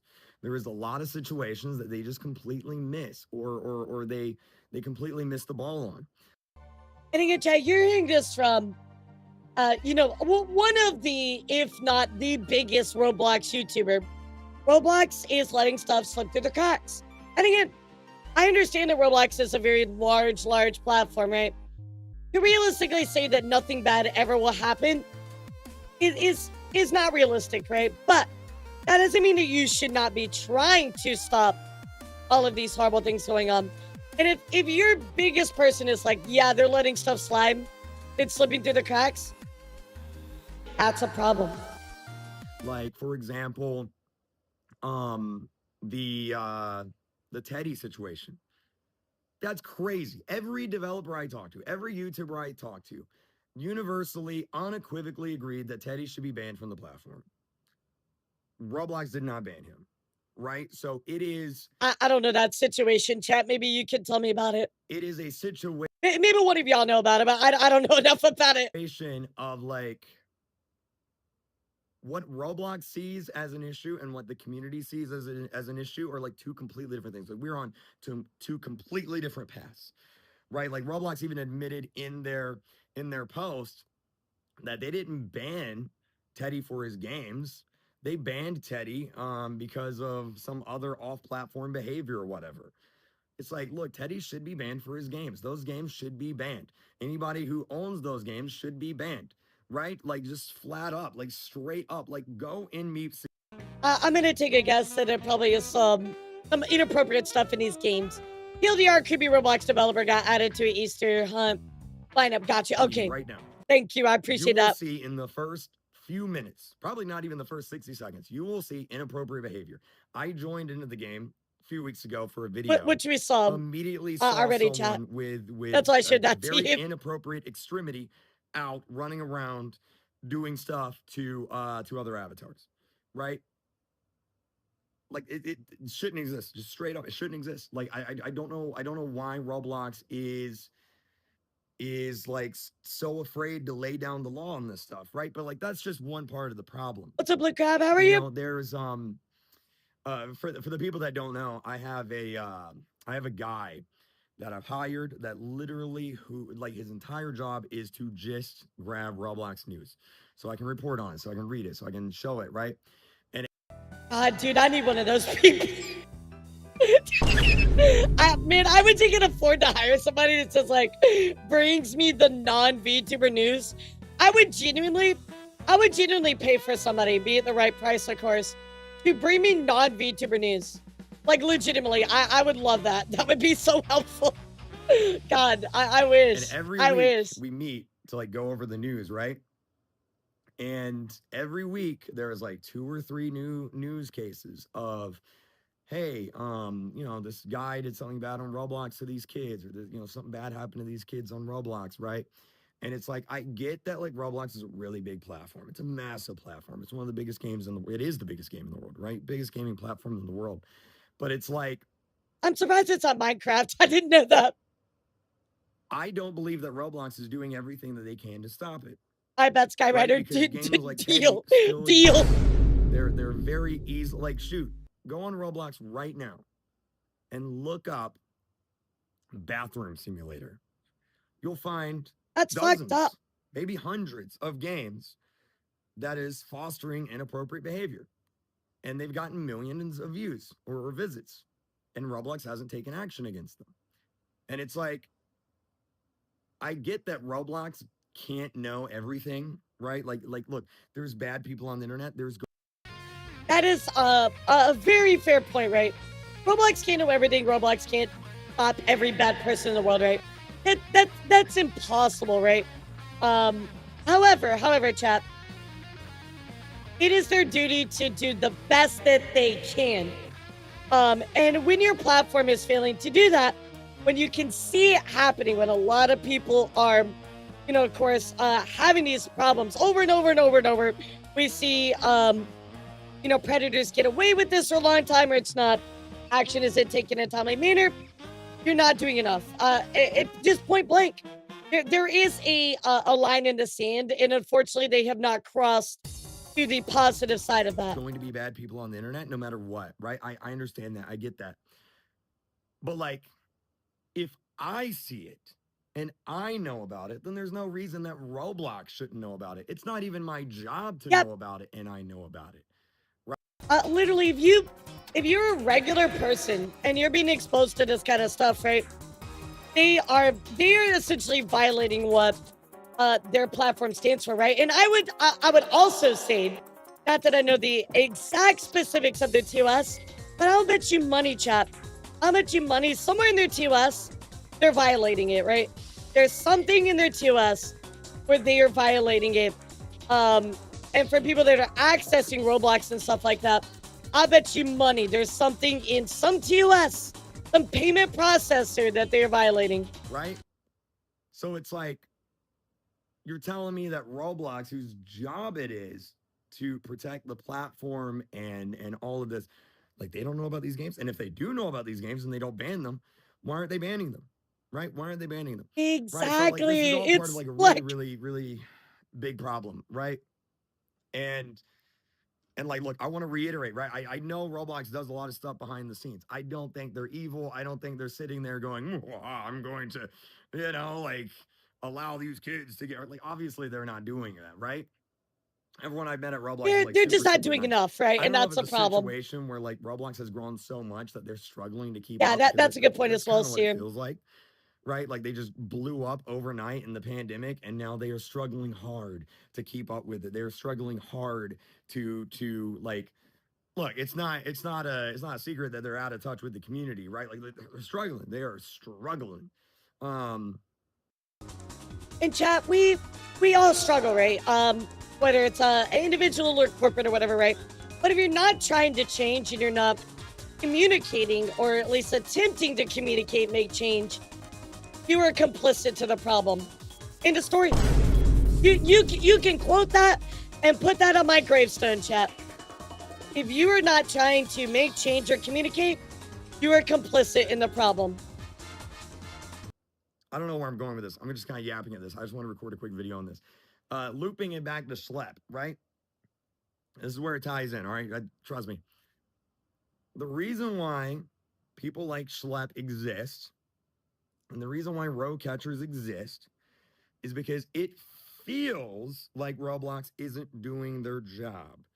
And in a lot of cases, you could even say they're not doing their job, right? Teddy, for example, they did not do their job. I think anybody would agree with me on that, right? And so it's like, whenever I give this example. The reason why Batman exists in Gotham City as a vigilante is because the Gotham City Police Department don't do their jobs. And if they did do their jobs, Batman would not exist, right? So, and again, they're not even vigilantes, but exactly, Roblox did their, the point he's gonna make is, if Roblox did their job, these catchers are not have to exist. And that's my argument as well. Roblox should do their job better so these people don't have to exist. That's it. There is a void in the community where people in the community feel like Roblox is failing to protect these kids. And so now you it doesn't feel like they are vigilantes, as you want to call them, or as a lot of people call them, I should say, stepping up to fill the void. And like, this is the situation we're in. It's a situation that is entirely avoidable, right? Like, this is a situation that Roblox has put themselves into. Absolutely. Right? If they could totally avoid this problem. With their, just hire some fucking moderation, bro. You know, make better systems. It's not moderation, hard. A little bit more open to the community, a little bit more communicative. Sorry, again, I just streamed. Like, I feel like this wouldn't be an issue, What's up, Crackboy? Right? How It's are like you? Fortnite the other How about the day. Roblox They were situation like, hey, going yeah, on? there were these hackers. We banned them. And guess what? They got to post an apology on social media. We're suing them. Roblox never does anything like that, right? So it's like it feels like Roblox isn't doing anything. It feels like they don't care. I'm not saying they don't. I'm not saying they don't do anything. I'm saying it just feels that way. And that's the problem. And Even if they are doing stuff right, and they're saying it doesn't feel like they're doing stuff, if they are actually moderating and doing things, their moderation is clearly focused in the wrong direction. Well, whatever that is, I don't know. Obviously, I'm not behind the scenes, but whatever they're focused on, it's either the wrong thing or there's not enough people that are able to focus on the problem, right? And that's why people like Schlepp And that's the problem. That's why people What's like up, Yummy? Thank you for 30 months. exist, is because it Are you feels kidding? like Roblox does not care. Right? How do you solve that? I don't know. That's a Roblox problem to figure out. But it is disappointing to see that Roblox just basically just completely silenced this guy. I'm a big anti-censorship guy, just straight up. Anyway, period. Right? Like to send him a cease and desist is pretty wild. Not gonna lie. For somebody that clearly has goodwill, right? That's pretty crazy.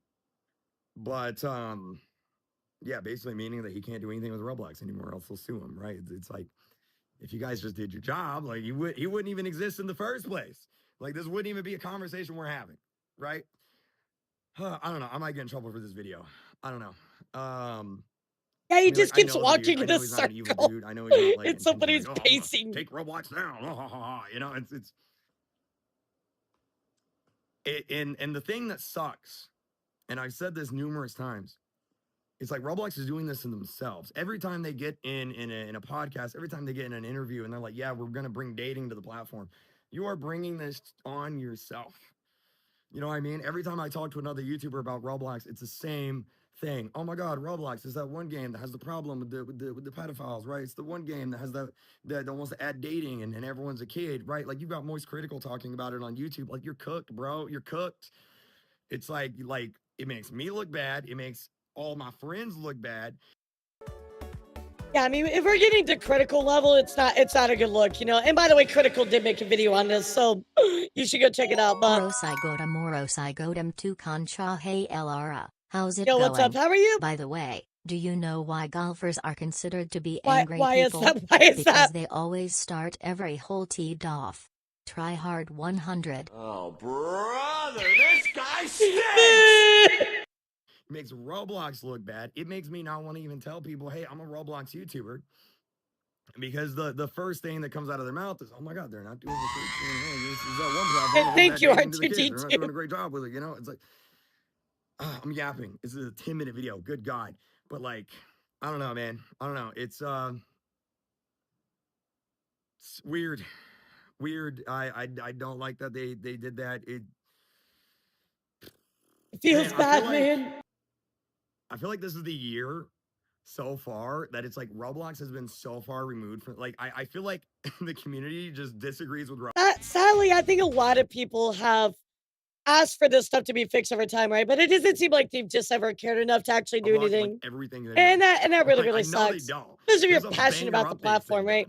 But like, I feel like that's where we're at, right? It's like every time Roblox opens their mouth, it's like, oh man, here we go. Like it's gonna be bad, you know? Like it's. I don't know. I gotta go get ready for another stream and stuff. Man, that's crazy. He streams like 2 times in a day. I mean, he used to do double streams on Saturdays like a long time ago, but he's on that grind, man. That's crazy, considering how big he is too. So, obviously, you know, with the way that Roblox responded, right? You know, Schlepp goes on to say like, hey, like, we sent you everything. We sent you to Google Drive. We gave to the cops. You never made a line with me, and in multiple instances, you only ban arrested predators after make a massive video on it. The whole Roblox community sees how flawed this argument is. It's because everyone has seen anecdotally that reports very rarely work because they're like, hey, you know, we have these systems, but it doesn't matter because they're not actually doing anything in a timely manner, right, chat? And again, that's part of the problem. timeliness is just as important as the actual moderation itself. So anyway, chat, this has gotten to be really crazy. Now we have evolved into our final form, which is, suing in Congress. And so yesterday, Congressman Ro Kahana actually reached out to Slep and Creek and concerning the Roblox child safety issues and moderation concerns. They talked about, how they have shared some information with instances of failed policy in Roblox Inc. And of course, they issued the below statement. So let's take a look, guys. I want to add to say, there's a petition now. And of course, the government congressman is trying to help as well. So here we go. There is a growing issue in our country with Roblox, an online gaming platform, and the abuse of children. Roblox is simply not doing enough to protect our kids, true, Gordon, to inform parents, and to go after child predators. As you know, I have been leading the fight for the full release of the Epstein files. I believe in transparency, and I believe in protecting our children. That is a whole nother battle, my dude. Today, I'm calling on people to sign a petition. Let's get to 1 million signatures by Friday to push Roblox to do more to protect our children and to prosecute predators. We need to keep our kids safe online. There is a growing... So there is the statement, of course, that they made, chat, about the situation. Apparently, the AG here in Louise, yes, I'm going to get to that to him. Also, welcome in. How are you today? It's nice to meet you. My name is Elara. Obviously, my name is Elara. Like, my name's on the page, but it's nice to meet you. Hope you're doing well. So Creek also goes on to bring in the hammer now, chat. This is the big swing right here. So, as I told you, Creek, arguably, at least in my opinion, if you want mine, is the face of YouTube, Roblox YouTube. He is the biggest face of Roblox on YouTube. He is a very large content creator, chat.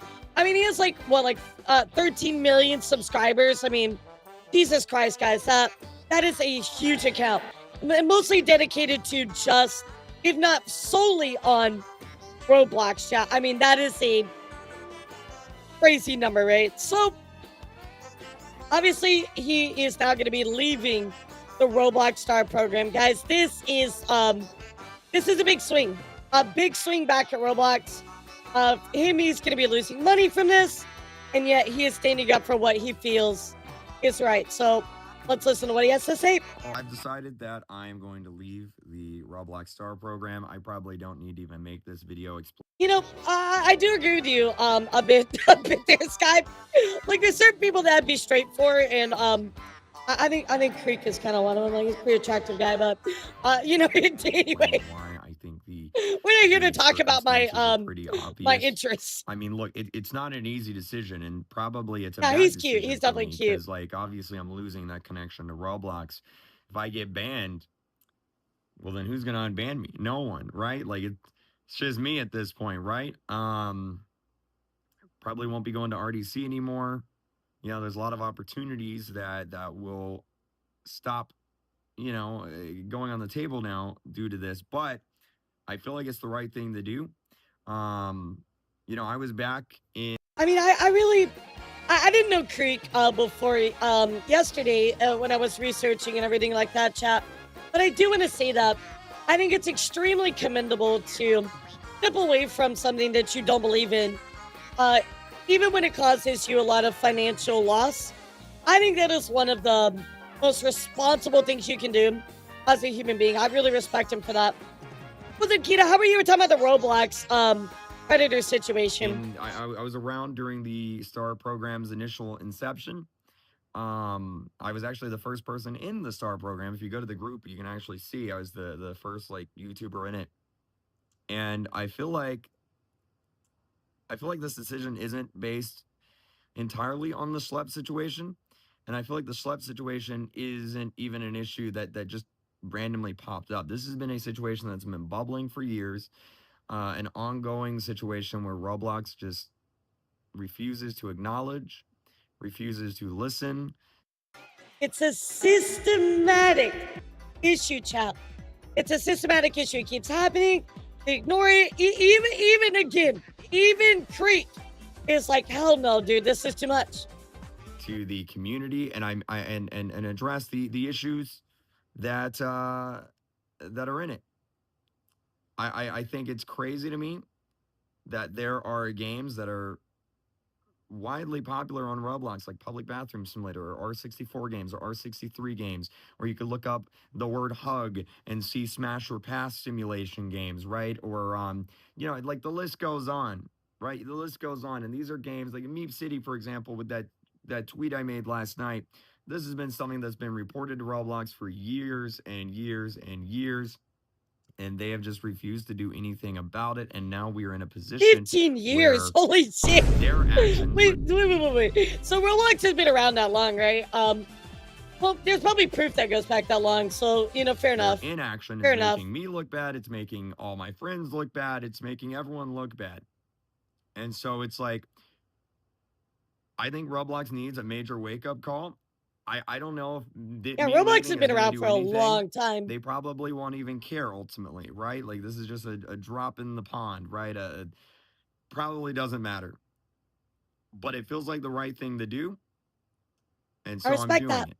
Now I also respect that a lot, actually. Even if like it's just a drop in the pond, the drop in the pond causes ripples, right? And hopefully that's what's gonna happen with this. You know, if somebody like Creek speaks up, hopefully more people will be like, step up and say something about it. I mean, I know that I'm not in the Roblox community, but, you know, today we are talking about it, and you guys are getting educated on it, and I'm getting educated on it, and hopefully we can spread more awareness around this, because, I mean, God forbid any of, you know, maybe even some of your parents, right? Maybe you have children.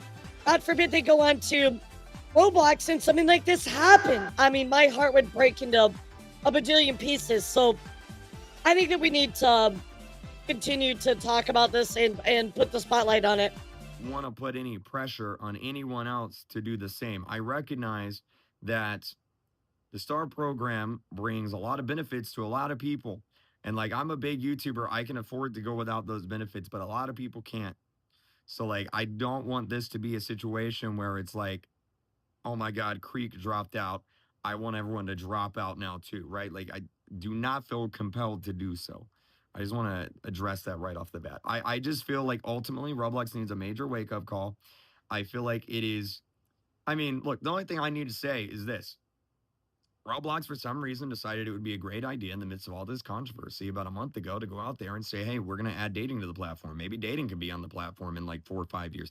That's a crazy thing to say. That is a wild thing to say, right? And I think that pretty much just sums up the entire issue. It's just like they're focused on the wrong things, right? Like, if you want dating on a platform, don't you need to worry about all the safety before you even think about that, right? Like, it just feels like they're just like Mr. Krabs, right? They're like, money.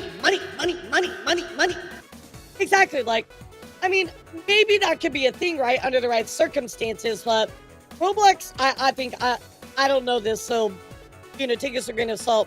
But in my perception, isn't Roblox primarily a children's platform? So why would that be your first thought, right? Like, if you want to do dating and you want to have something for that with adults only, like, sure, I guess that can be a thing, but it needs to be done correctly. And if you are not protecting your platform in the first place, why is that your first, like, oh, we should do this? You know, like, that makes no sense. They're disconnected from the community. They have no idea what the community wants. I doubt half of the people at Roblox even play the game. And I gotta do it. I gotta do it. Again, I very much respect that big time. So one thing to do an official adult only dating thing. If you are tapping a Roblox on them, yeah, I mean, again, like Micro, I don't know the community, but like I said, I think it's mostly children anyway, so it's not the best choice. You know what I mean? It's really not the best choice already. But on top of that, you know, you're putting children in a compromising place by not protecting them already. And then your first thought is dating, like, that ain't it. What's up, Cloudy? How are you? Good luck on your partner push, by the way. I hope it goes well. Very, very crazy. So, chat, in light of this, in light of Schlep and Creekcraft coming forward, what do you think Roblox did? Take a guess. Take a guess, chat. What do you think Roblox decided to do? Because they've already doubled down, chat. They've already doubled down with their vigilante statement. What do you think they decided to do? Triple down. No, surely they would. No. There's no way that they would triple down, guys. That's absolutely impossible. There's no way. Holy shit, they tripled down. That's right. So anybody that has the hashtag free schlep has actually been getting warned. Excuse me, as part of moderation. Oh, hold on, let me take a sip of my tea.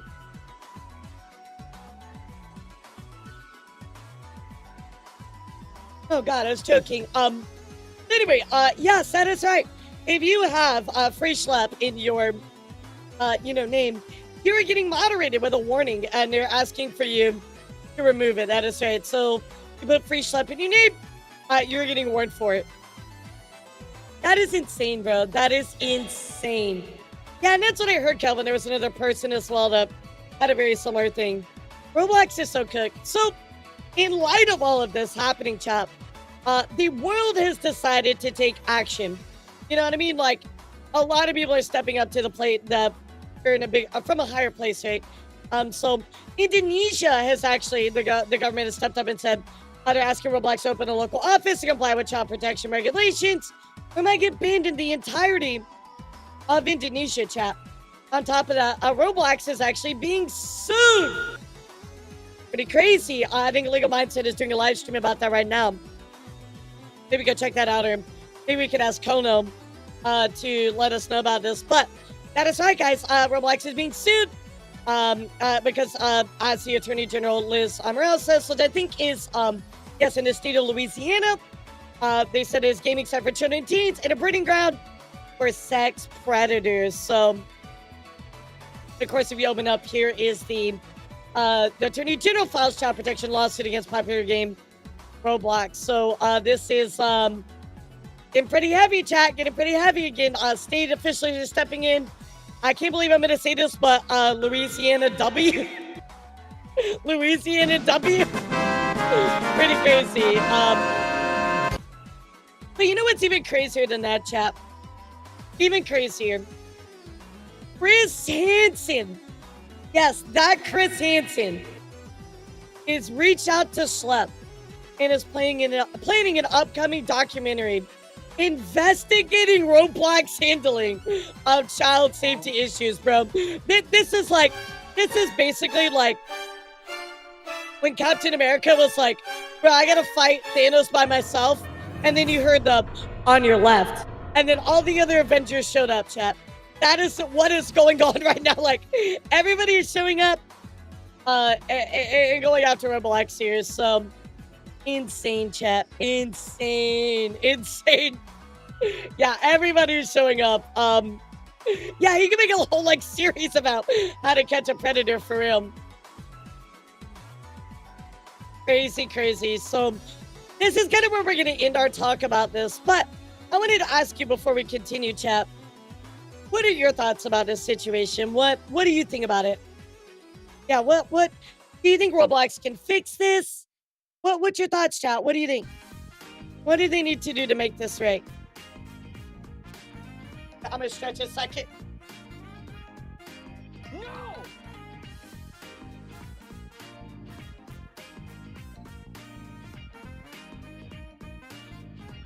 Yeah, I mean, I don't really think they can fix this. It's gotten too far now. I agree with you on that.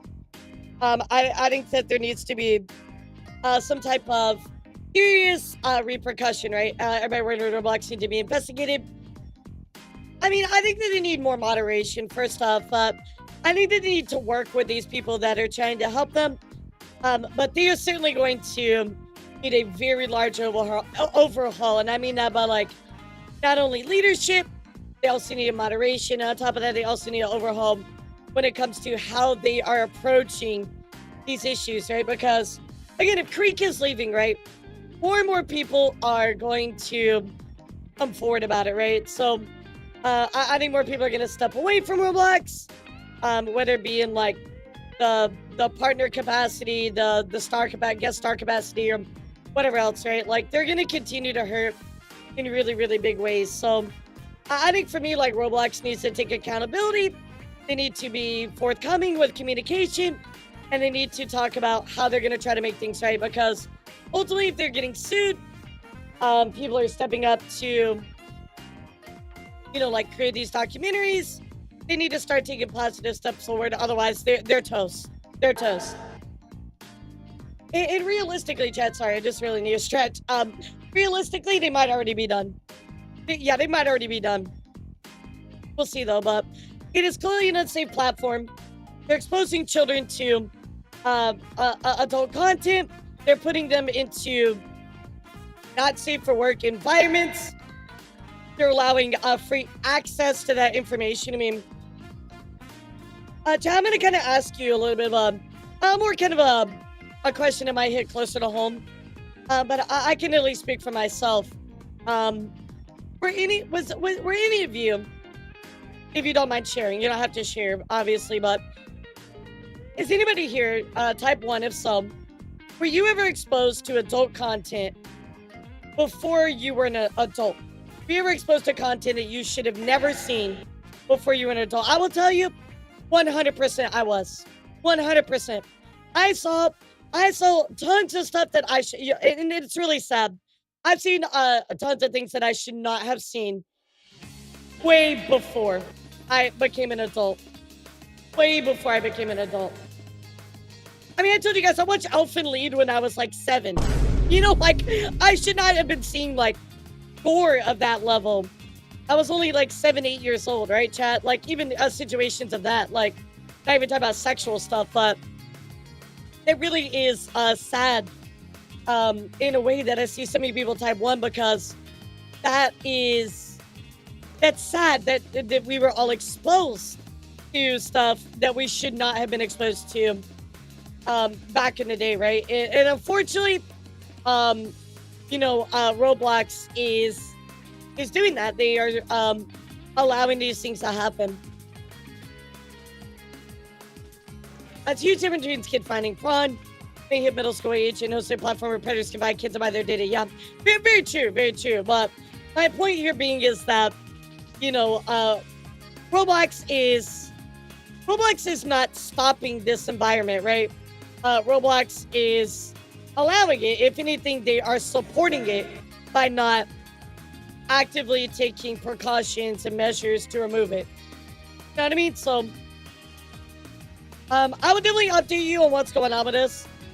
It's looking pretty crazy right now, especially with like Chris Hansen and, you know, Louisiana like suing them. We will see what goes on, but I think it's just going to continue to get worse, chat. So I'll certainly update you in the future on what's going on with that. So very, very crazy. In other news, guys, I do want to talk about what's recently been going on with all of the censorship. A lot of you probably seen this, but we've had issues with YouTube. We're having issues in the UK, and we're having issues with our payment processors, chat. So I kind of want to wrap this all into one topic. The censorship is getting crazy, and it's kind of all kicked off with our payment processors, and of course, what's been going on in the UK. So let's talk about what's going on, or at least has been going on overseas, and how people have not been able to freely access content anymore, chat. It's crazy. Internet, and if you think this only impacts those of you watching from the UK, well, you need to pay attention, because this is a global pattern. Yeah, the censorship stuff is, yes, this is right after I talked about the getting global very bad attacks on encryption.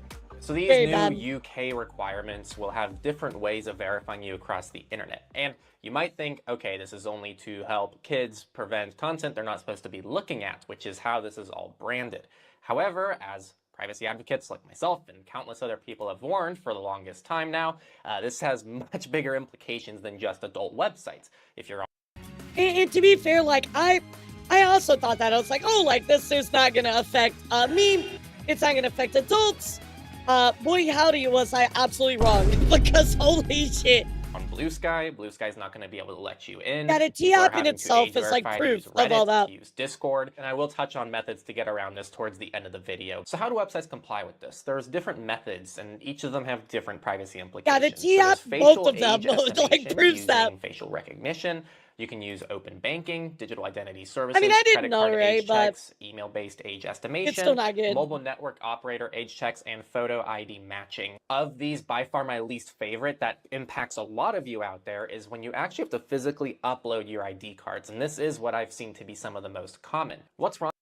And I think that is excessive. Having to upload, yeah, people are using Norman Reedus' face. But the fact you have to upload like an ID card, I mean, what is protecting that information from not being shared or leaked or anything like that, right? I mean, that's your private information, you know? Like, to share to just any company is very scary. What's wrong with this is it requires you to hand over a lot more information that is necessary to just say, I am 18. If you go to a bar and you walk in, when you hand them an ID, they normally just check to see what the date of birth is. They're not looking what your home address is. They're not asking you for your height. They're not asking you for anything else about your life. And as we see why this can be concerning. You know, my dad is very like, I'm trying to think of a good example. Does anybody here watch King of the Hill? Type 2 if you've ever watched King of the Hill. My dad is a very logical and straightforward person. You guys know my dad. I've talked about him a lot. But literally when it comes to private information, my dad is like Dale. I'll tell you what. My dad is literally Dale when it comes to private information. He's like, the government's always watching, and they're gonna find where you live and all this stuff, and they're gonna be invasive. And like honestly though, he's not even lying, because like there's points where people like he showed me this thing that happened one time where these people had to verify with their ID, right? And they had to verify with this company, which was a company that it was just like a social media company, right? But then after they did that, about a month later, they started to get mail to their house promoting specific stuff that was also being promoted on the social media platform. So like, honestly, chat, it's kind of real, because like how the timing on that where they submitted their ID, my dad's like, look, I think that they looked at their ID, got their address, and started sending this stuff to my dad's friend because of that. Now, it might be a little bit tinfoil hat, but nonetheless, the timing on that is pretty crazy. And it could be what they do. They could sell your information for all you know? It's really scary. It's really scary. Yeah, it's just targeted advertising. Is lots of these websites don't actually properly store and handle that data. We just saw the safety dating app that's supposed to keep people safe leak everybody's IDs. And now it's all over the internet, and it's all because they required KYC as well as this age verification. It's not doing a lot to protect kids if we're going to be leaking all of their information to the public anyway. I really want to reiterate that this has much broader implications than privacy, but when it comes to privacy, there are ways to do this in more privacy-respecting ways, and we have some people in the comments of our community post who do mention that they did have experiences where it seemed like the ID was simply kept locally on device and then deleted right away. Of course, I'd like to verify that this is in fact what's happening and is actually open source, but I disagree with some of these people who's saying very much a nothing burger so far, as this has massive implications that we'll get into. And I mean, I'll be honest, chat, I took this as, I didn't take it as a nothing burger, but I didn't take it as seriously as I should have, right? And now we're seeing this, and it's like, holy shit, it's really bad.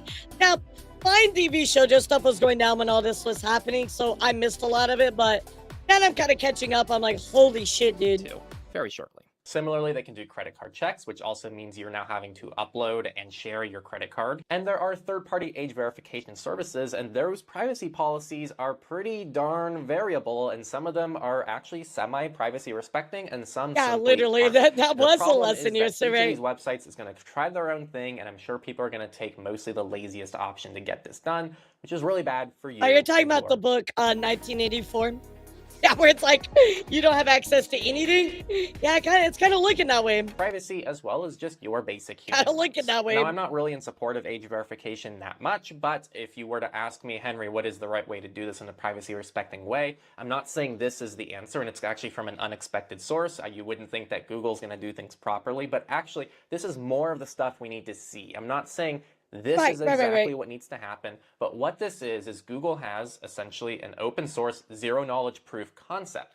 The way this works is that, again, it's open source, it's done on your device, and all it does is it verifies mathematically with cryptography that you are either over or under 18, and then all it reports to websites is that, yes, this person is or isn't over 18. There are I mean, I can find that agreeable, right? I mean, obviously there's specific stuff maybe I don't understand in it, but I mean, it sounds pretty solid to me, right? What's up, Ultra Squid? How are you? Many other issues with age verifying the internet I'm about to touch on, but if we are going to go this route, this is the stuff we need to see. There should be no one ever uploading their ID to a random website. There should never be a credit card check. They should never need your home address. It should be a very simple yes or no that's verifiably true. So here's why. I mean, guys, you've already had the targeted advertising, right? Like, you guys already know. You've been in this instances where you look up something, right? And then you're like, oh, you know, what is this? You're like, oh my God, I'm going to look up going to the movie theater, right? And then you go on another website and it's shilling you to buy, you know, a movie tickets to AMC or something. You know, it's like, we already get the targeted advertising. That already is like, in my opinion, that's invasive, right? Like, they're taking that information to target that kind of stuff at you, right? So this breaks the anonymous internet and why it really matters. So identity verification requirements pretty much eliminate online anonymous access to all these different websites. So now everything you publish, everything you access, everything you look at is tied to you and your identity. Imagine the next person who takes over. Yeah, definitely old news. Definitely old news for sure. The Prime Minister of your current country had access to everything that you do and look up, and it's the person that you don't want in power. Is that something you're comfortable with? Because if the answer is no, then this is something you should overall be against. You can't only support policies when they are advantageous when the person you enjoy is running the country or is in power. Here in the US, we have a massive problem with data brokers and how they are selling your information, and you can go on all these people searching websites. This is going to add just one more thing that can actually directly tie you between different accounts, which is going to make that industry much stronger. And I don't need to explain this too much. An anonymous internet does allow better freedom of expression, and it allows people to share their ideas and get access to. I mean, imagine this, chap. Not that like a lot of us have anything to hide, but like, imagine, like, some people do VTubing or content creation and are anonymous because they want to protect their identity, right? What if you were freely able to access information to know who they are at any time? Or even where people live and stuff. I mean, that's just so fucked up. It's so invasive on people who want to retain anonymity, or also on top of that, like, you shouldn't have access to private information in general. To information that they might not It's very bad. It's very bad. Or get access to if they didn't have the privacy and anonymity that comes along with accessing certain websites. Self-censorship is very real, and sadly it... I mean, what if I want to go purchase, what if I want to go purchase something in private? What if I want to purchase, you know, something that is, more of the adult category, right? And I want to purchase that with anonymity, and I want that delivered to my house, you know, like anonymously, right? This happens with a lot of people, by the way. A lot of people purchase, you know, items of the adult variety, and maybe they want to do it in private, right? Even losing that, right, is not only embarrassing, but again, it's invasive, right? Disproportionately affects people that are likely most vulnerable and most need access to this kind of privacy and anonymity, whereas people who are following I'm not into you, shut the fuck up, challenge anything won't really feel maybe so many of the effects of this when it comes to self-censorship. But yes, everybody will feel the effects of this, and not just in the UK, but globally. I'm actually really glad that people are talking about this. I really like this coverage that was done on MSN, and it's called The Age-Gated Internet is Here, and it talks about everything I've just covered, but I really like this section. Like, look, again, I do believe, now that we talked about the Roblox stuff, I truly do believe that children do not need to have access to adult content, right? That is 100% agreeable. I think we all can at least, like, give each other a high five and clap for that, you know, like, I think we all agree on that. However, with the way that it is being done, it's invasive on people's information, right? And so, like he suggested with the Google thing, why can't we just move in that direction? Because it seems like we're moving to a place where it's being done in the wrong way. You know what I mean? It will happen here. If you're in It's the being US, done in you're the wrong thinking, way. what does this have to do with me? Well, consider the UK All right, see, Ryan, influence have a into good our one. inevitable surveillance-mad future. And it talks about states that have already passed rules. And if we Yeah, go or here, just for parents to actually monitor their children. I mean, good fucking point. But again, like, to be realistic here, the way that we are moving, right? And to be realistic with all of you, parents are not going to always monitor their kids' internet usage. Yes, it's a responsibility, but they're not going to do that. The other way that we can move it towards is like he suggested with the Google stuff, right? There is an anonymous way to confirm that. But we're not moving that direction, and that is what is very upsetting and very sad and invasive, right? You can actually see this has been happening now, and we've been talking about this. This has been on our podcast on surveillance reports. These are states that have already passed this stuff. If you use a VPN and try to access some of the websites you can't access in these states, you'll literally get a notice that asks you to verify your identity. So this has already been happening in the US. The UK is not the first to it. And if you think they're the last, you're wrong. The EU is trying to do this, as well as Australia, as well as Canada. So I mean, even in the States chat, like there's certain countries that you can't even log into Pornhub. Pornhub is, it's blocked unless you verify your age. Because of the UK, other countries Parents are are watching too and will lazy to try and keep their kids from mature content. So the government was like, hey, what if we made it go away without telling them it was to seize their data? Yeah, right. Follow in their footsteps, Right. And they're going to continue to use the same talking points and say this is to protect kids or whatever their reasoning is. This also means that the new gatekeepers of the internet are going to be age verification companies, which are these third-party companies that are just going to be sweeping up all of your data. So in terms of immediate impact, Exactly. UK It's users not. who've already It's not done in a protected manner, and that's part of the issue as well. I don't know these companies, and they're taking my private information. Absolutely not. felt it. If you try to I access don't know if I Reddit, sound like a Blue Sky fucking boomer, like, you don't need my name and my information. But I'm telling you, Chad, like, legitimately, like, everybody should be concerned with this, right? I do feel a little boomer-esque saying that, but you get what I mean. Discord, you're going to get age verified right now as we speak. This is already And happening. Gordon, that is like a totally International separate users, issue, but including here in the US. I get where you're coming here from. in the US, if you're in certain states, you are already victim to this as well. It's already happened. It's also going to happen likely in other US states as well as other places around the world unless we can come together and help fight it. We can also expect platforms to evolve and maybe make this a better part of the standardization process of the platforms, which I would argue in some ways isn't good. Right now, one really good thing that's working in our favor is how ineffective some of the age verification stuff is, as well as how easy it is to... People were using, just so you know, they were using Death Stranding, the cover, because Norman Reedus' face looked so realistic. It was tricking the age verifications. Get around which these is things, crazy. which I'll touch on in a second. But over time, that might change, and it might make it much harder for people to get around these kind of requirements, which is not overall. Yeah, AI, all kinds of in stuff. terms of long-term consequences, we have the normalization of internet IDs, as well as the normalization of having all of your browsing traffic. Yeah, and but everything it's you look up working, and which everything is you crazy. do directly tied to you. And I think it's really disingenuous because a lot of the arguments are made that, well, alcohol and getting into bars and all these things are already, locked away for age, so it's no different and we should have something on the internet. But here's the thing, when I'm driving to a bar and I'm getting into a bar, the whole journey to get there and everything I do in terms of researching bars and all of this stuff isn't collected by the bar.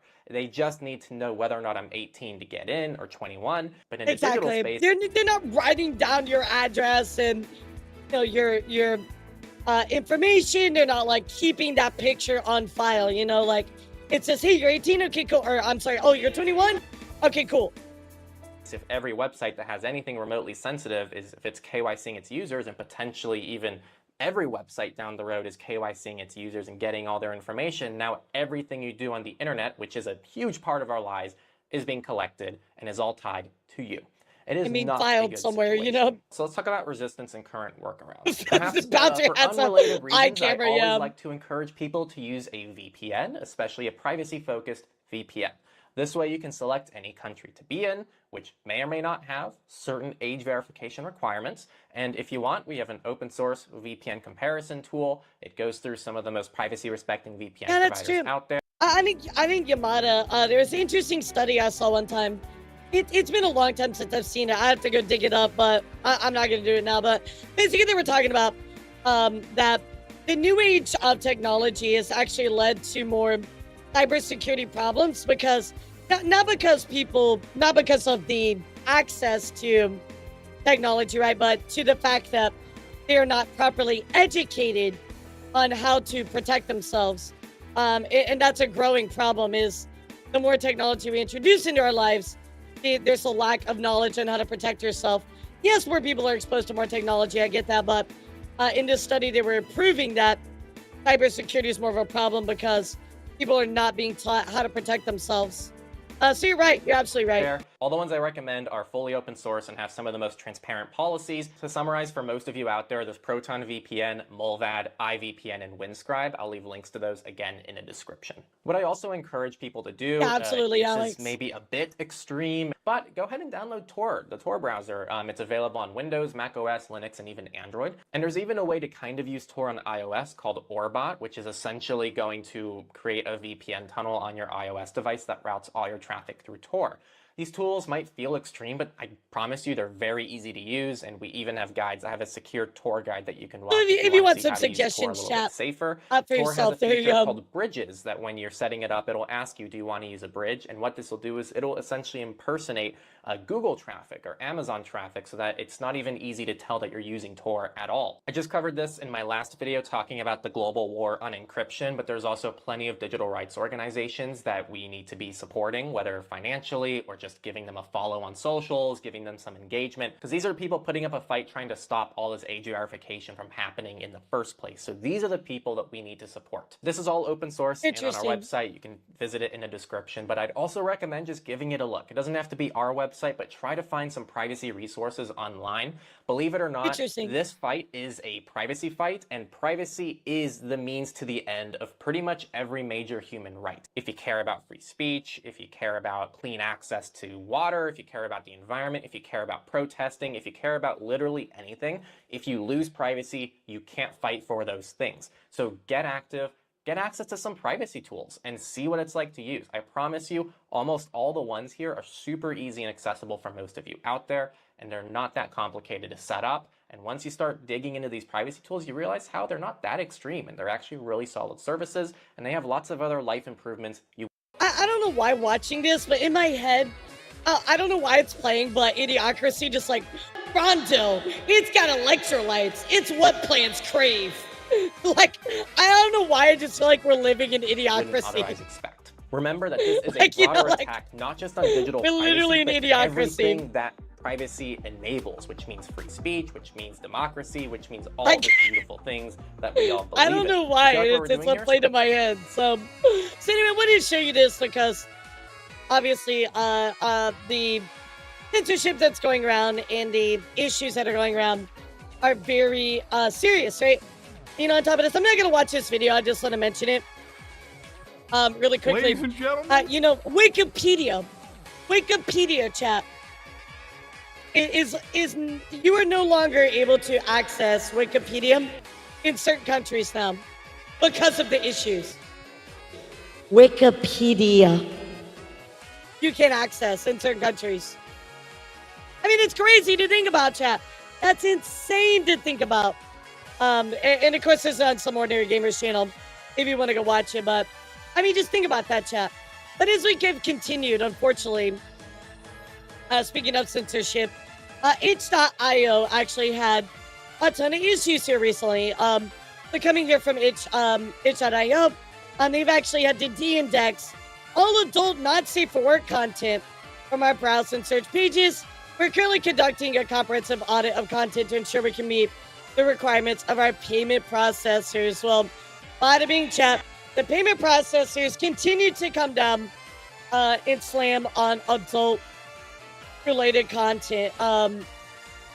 We've seen this already. So many other things have been hit for this. We're talking about like Friendly, OnlyFans. We've seen a lot of this stuff come down slowly, right, chat? And this actually does originate from what is called collective shout. So here we have a bit of a mapping here. This is in regards to collective shout taking ownership pushing them. But this timeline shows activity back to 2016 for Visa and MasterCard. Again, just showing this huge timeline and a map. And, it's kind of coming from Collective Shout, right? So continuing to kind of look here, with these payment processor issues going after itch.io, Pixit Fanbox is under attack by payment processors. Average due to changing social conditions, especially increasing requests from credit card companies and payment processors. The cost of reviewing R18 content has continued to rise. As a result, it's become difficult to maintain our current fee structure while continuing to offer the same level of service. So, that's crazy, chat. That's crazy. Even the 4chaners, are pissed off. They're vowing to join the fray this weekend against Collective Shout with a calling campaign. If 4chaners are getting pissed about it, it's getting real crazy up in here. So, trying to bring together a collective against it. On top of that as well, I don't know if this one was actually done or not. I've seen some information kind of flying around.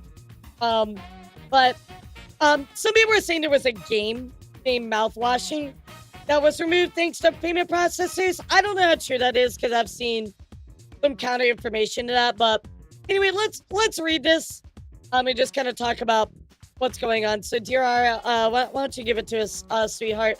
Tell us what's going on.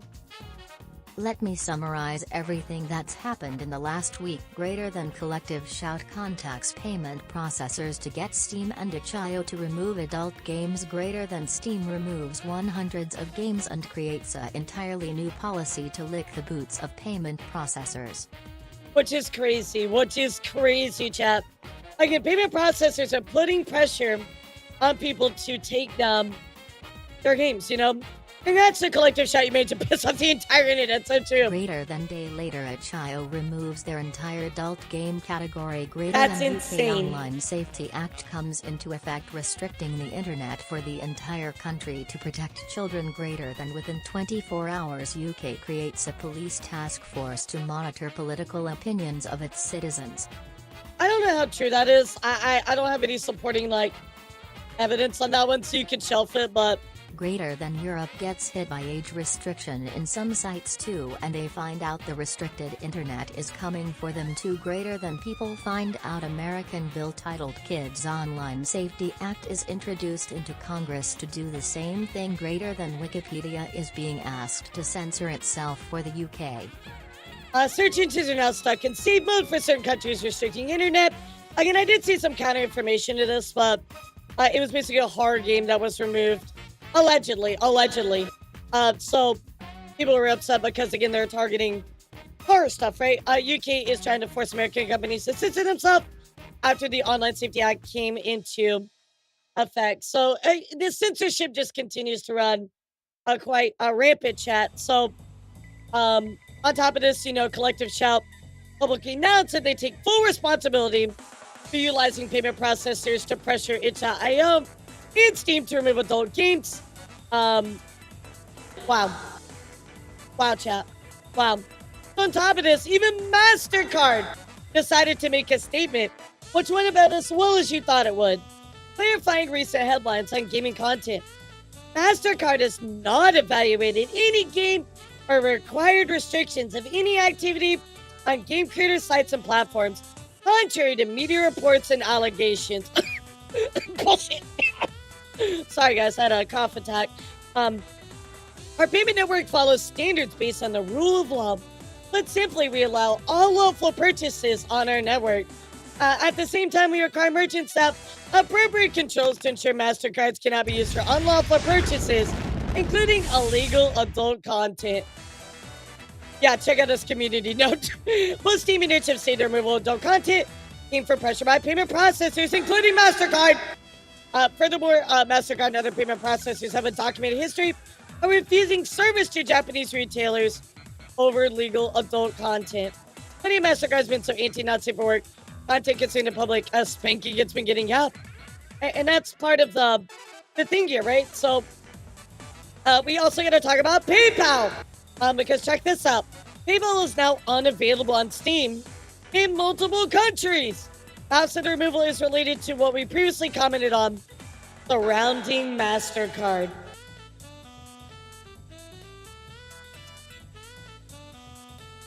Very interesting. Well, guys, let's go take a look here. I got a really good video on this one. I want to watch it. And this is Valve responding to PayPal banning Steam. Buy a game on Steam recently, you might have seen this message. Valve has announced the removal of PayPal as a payment option in many countries. They're literally not allowing you to just look at like any adult content. Like they're just like, take it all down, which is nuts. I mean, it's crazy. This is not a bug or a mistake. It's part of a bigger problem. The biggest question is, why is this only happening in certain countries? It's really funny we're talking about this in Roblox in the same stream, because like you pointed out, Rocksteady, exactly. Now, you might remember 1 month ago when we first talked about the collective shout, Steam adding a new rule, and the mass removal of games, that it seemed like PayPal was involved. This is because right at that same time, it seemingly stopped working. It was unknown if this was some bug, a coincidence, or actually related to... Yeah, exactly. That'd be like, oh, Elara, we're gonna take your boobs away because they're too sexual. We can't pay you out. I mean, that's a whole nother topic, but for the memes, yes. Situation. Now, when you try to use PayPal in an unavailable country, you get this official statement from Valve. Steam stated in early July 2025, PayPal notified Valve that the requiring bank for payment transactions in certain currencies was immediately terminating the process of any transactions related to Steam. I mean, chat, I just want to know from all of you, how do you feel about this? Like, what are your thoughts? Are you upset by this? Do you not care? Like, no, I'm not judging in any way, by the way. Just what? How do you feel about all this going on? It's important because an acquiring bank is the bank that handles payments on a company's side. Think of it as the bank that collects the money for Steam. They go on to say this affects currencies other than Euro, Canadian dollar, British pound, Japanese yen, Australian dollar, and the United States dollar. This means that for every other currency in the world, PayPal is no longer a payment option to buy Steam games. They continue by saying, we hope to offer PayPal as an option for these currencies in the future, but the timeline is uncertain. We're also evaluating adding additional payment methods on Steam for the customers affected by this. It's so much control. You know what I mean? Like, you're losing so much access, right? It's just the censorship is like, the knob has been turned to 11. In the meantime, please use one of our other current payment methods during checkout. If you can't use any of the available options, you can consider using a Steam wallet code to add funds to your account. Bro, just process my payment. Like, I want to buy stuff. Why are you so concerned when I buy? Like, just let me buy it. You know, it's not like I'm buying like illegal drugs or something. So I'm hardly a concern, but as someone who uses PayPal, I don't either, but PayPal credit card for art, it really ticks me off that they're doing this. I mean, I'm not like buying adult stuff, but you know that even if I wanted to and I couldn't do it, or at least easily do it, have access to stuff. I mean, that's insane to me. You know what I mean? Trying to fix a problem that they did not create. But this statement also leaves us with a massive question. If the problem is with Steam's content, why would the bank only care about certain currencies? Why is PayPal still working perfectly fine in big markets like the US and the EU? One person on Reddit decided to call PayPal's customer service in Poland to get an answer. The lady insisted I contact Steam because they were the ones who pulled the plug because Steam prefers customers to use their balance. When the user read the official Steam message to the rep, she became irritated and hung up. Does this sound familiar? Because it should. This is the same thing we saw with MasterCard and Visa. When those companies put pressure on Steam, they then publicly denied it. So yeah, it's like they don't want money. Be the one to tell the public the truth. It's clear that PayPal is now doing the same thing, blaming Steam to avoid talking about their own actions. When you put all the facts together, it shows a clear connection. This is a bigger plan to control what people can and can't buy online. For this Steam situation, it all Again, why are you concerned what I'm buying? Like, just process my payment in the story, right? Began with an activist group asking payment companies to stop handling payments for games with sexually explicit content. MasterCard and Visa were some of the first to act, which led to Steam's new rule.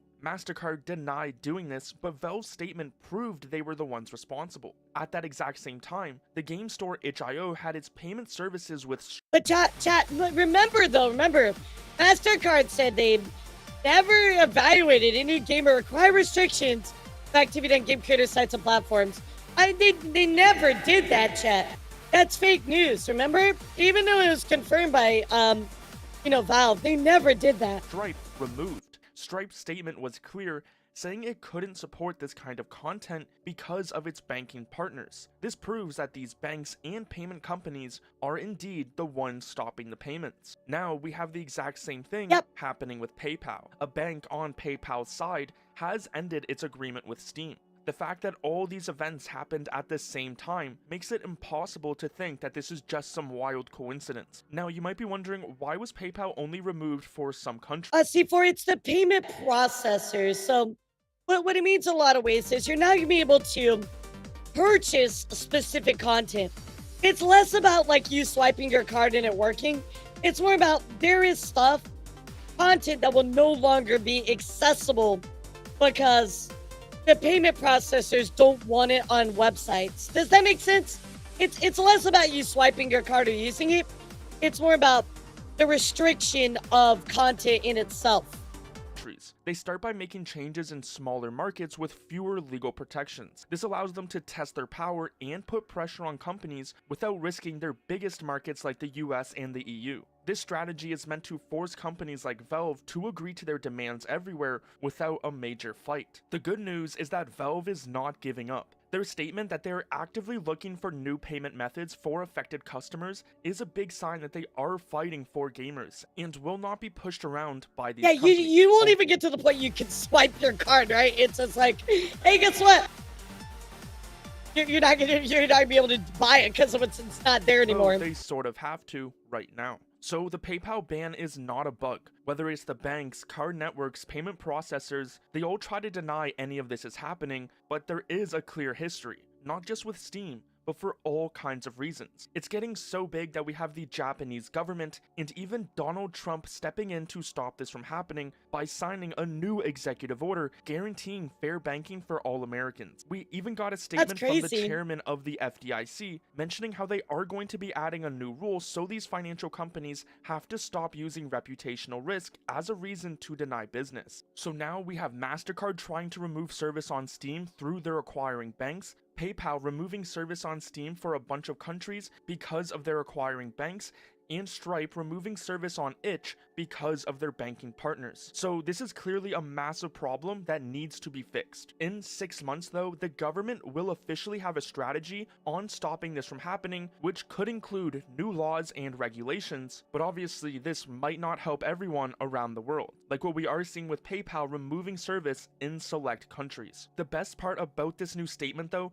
is that Valve officially confirms that they are working on new payment methods, especially for the affected countries. We have joked about the idea of Valve Pay, but Valve joining the payment space to avoid these problems really doesn't seem like a stretch anymore. Around 2012 to 2013, Valve became concerned that Microsoft's new Windows 8 and its App Store model could threaten Steam's dominance in PC gaming. This worry directly led Valve to create its own operating system, SteamOS, to reduce its reliance on Windows, which anyone who knows about SteamOS now, it outperforms Windows on gaming benchmarks. With this being such a big issue, that clearly shows how these companies like Steam heavily rely on these payment companies, and Gabe Newell loving to be a game changer from his deep sea marine research to his neuroscience brain implant company, I wouldn't put it past them to try to make a solution. He also he has a what?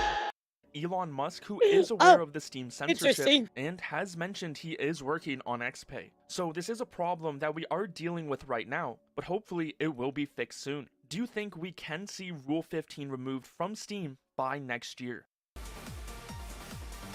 Pretty heavy stuff here today, chat. Heavy stuff coming from the payment processors.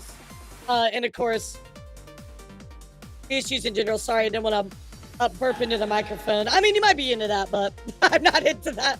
So, of course, there are some things going on, chat. Some, you know, petitions and acts. So GOG.com, they're launching freedom to buy games to raise awareness on censorship in gaming. 13 games are now available for free for 48 hours. As part of its stand for creative freedom and preservation, we believe that a game is legal and responsibly made. Players should be able to enjoy it today and decades from now. So this is something that they're obviously doing to kind of fight back on everything that's going on, which is pretty cool. I think it's already up. You're not gonna be able to, you know, get into it, but, or at least those games anymore. But it's a great cause, you know, to obviously trying to fight against this. So, however, chat, as we continue talking about censorship, now we have to talk about YouTube. Because YouTube has now launched its AI-powered age verification system, which estimates a user's age by analyzing their content viewing patterns, search history, and account age. The system aims to enhance platform safety and compliance. Chat, do you think that this worked out well, yes or no? You think this worked out well?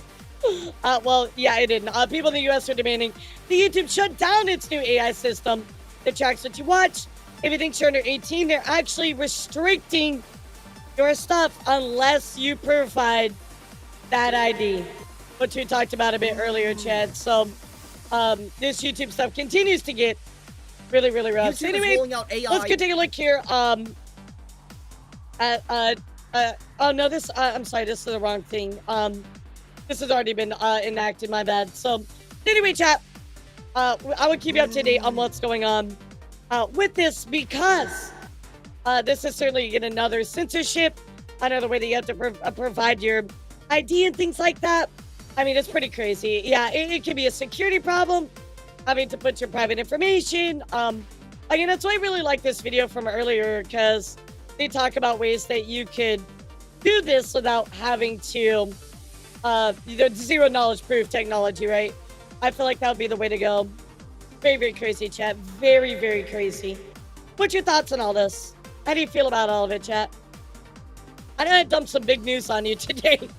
Yeah, I know I dumped some big news on you today, so how you holding up?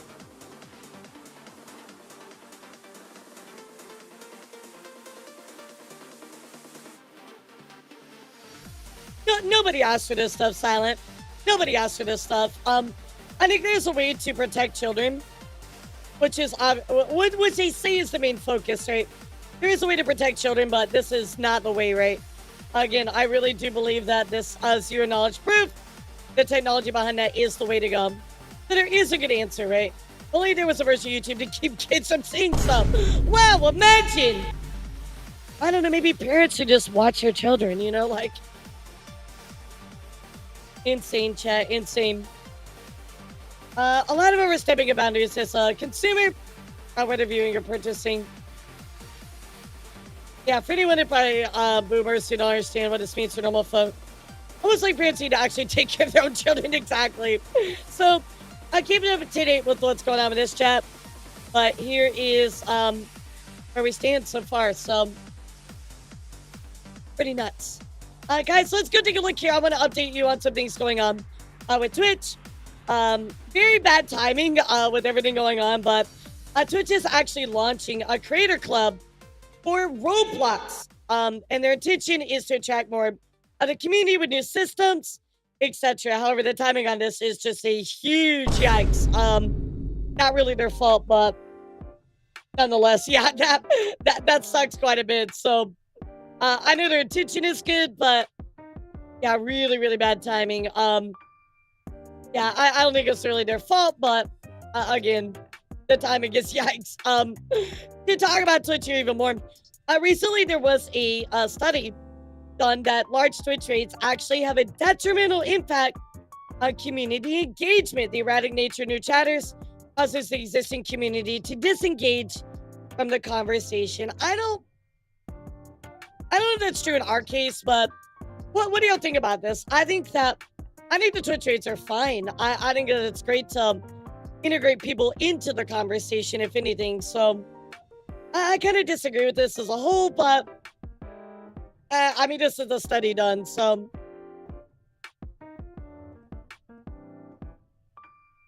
You know what I mean? So,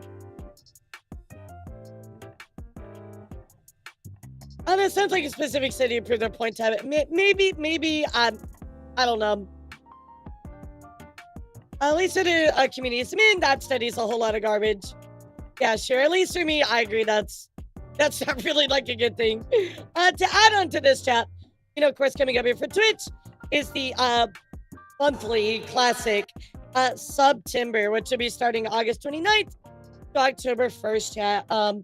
A month, 25% off 1 month and 3 month subs, and 30% off all 6 month subs. And then from the 26th to the first bonus gift subs when gifting 5+ subs. Treasure trains start at level 2. Badges, hype emotes. Twitch hates me, guys. They really wanna fuck me up during my Summon-on, man. So, yo, what's up, Wolf? How are you? Great to see you, Sarah. Welcome in. It's good to see you, Raiders. My name is Elara.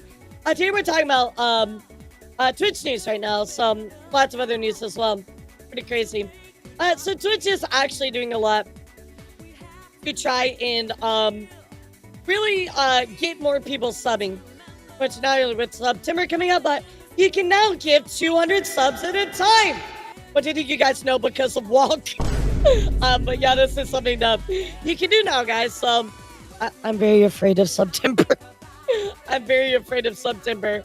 On top of that, chat, they also are offering some very special stuff going on with subs as well, where they're running an experiment where it offers a 30% discount for 2 months to users who attempt to cancel their subscription. So again, trying to keep those return people, but you can get a 30% off potentially if you go through that route. Like you're going to cancel, they'll be like, oh, guess what? Like, we're going to offer you a discount. They're also doing unannounced 20% discounts to channels you're not currently subscribed to. So again, Twitch really offering some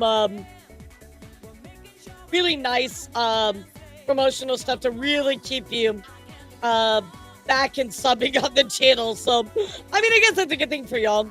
You need to get a discount. So, overall, I think this is a win. However, that does cut into the revenue. Sometimes for Twitch and sometimes for everybody. So, just kind of depends. But, that's cool. That's fine. I do want to take a moment, though, to talk about a bit of the Viewbotting and some other updates. But, if you missed this, chat, the owner, the CEO of Twitch, Daniel Clancy, was actually in a bit of hot water where he was going into people's streams and promoting his charity stream for St. Jude's as part of the GCX Marathon. Why are you going into other people's Twitch streams and promoting that? Like, that's so cringe, dude. Like, I know it's for, like, a good cause, but, like, yeah, there's no tact in that, bro. That's super cringe. Super duper cringe. So, this is the thing going around this little chat. Got him in a little bit of hot water. We're going to talk about his hot water even more here in just a moment, but Twitch did recently also update their multi-streaming on the notes, as well as enforcement notes. It actually attempts to clarify what you can and cannot include in your bio. It also states you cannot direct users to another platform. Which, I guess I understand that because they don't want you to leave.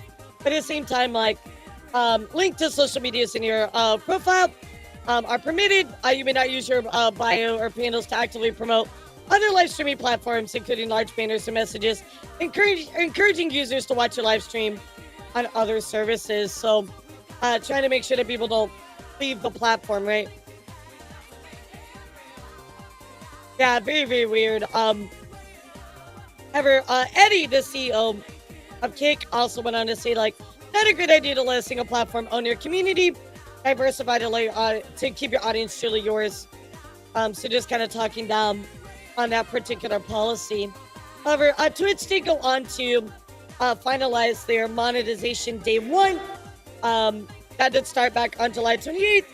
So you can get day one monetization as long as you meet the right requirements, so on and so forth. They did lower the affiliate requirements, but you're not able to cash out. But you can spend that earned revenue on Twitch itself. So I mean, technically you're getting money.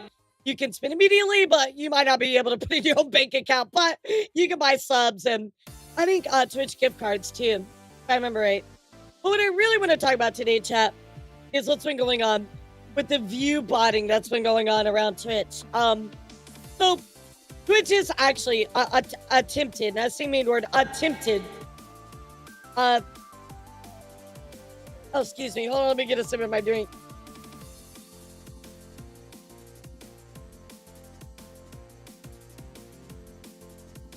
So Twitch was attempting to address viewbotting on their website. However, this did not go very well, chat. We talked about, in a prior news episode on VTubers, we talked about how this actually, worked and what happened with it, but I want to give you a little bit of backstory here. So, they decided to, over the next few weeks, to roll out a way to stop viewbotting, right? It was a big thing for Twitch. And they were very worried about it, right? We have teams in tech dedicated to ensuring the views. The show on channels reflect actual viewership and are not artificially inflated in any way. Guys, getting rid of viewbots is good. We like that, right? But it's got to be done in the right way. So anyway, Twitch goes on to say recently we made changes that meaningfully improved our ability to identify viewbots, inauthentic viewership, and other potentially fake engagement. These changes will roll out over the next few weeks. Now, chat, if you don't know the story on this, how well do you think this went? Do you think it went well? Do you think it didn't go well? What do you think?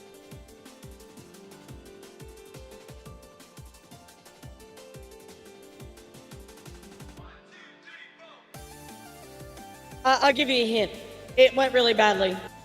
It went really badly. So, a lot of people are commenting on this update. Could the false use won't be counted? Is there any documentation to explain exactly how this is carried out? Even people said they're gonna fuck it up somehow. They did, but reading here, let's take a look here what Trainwreck had to say about a little bit of how the viewbotting works, etc.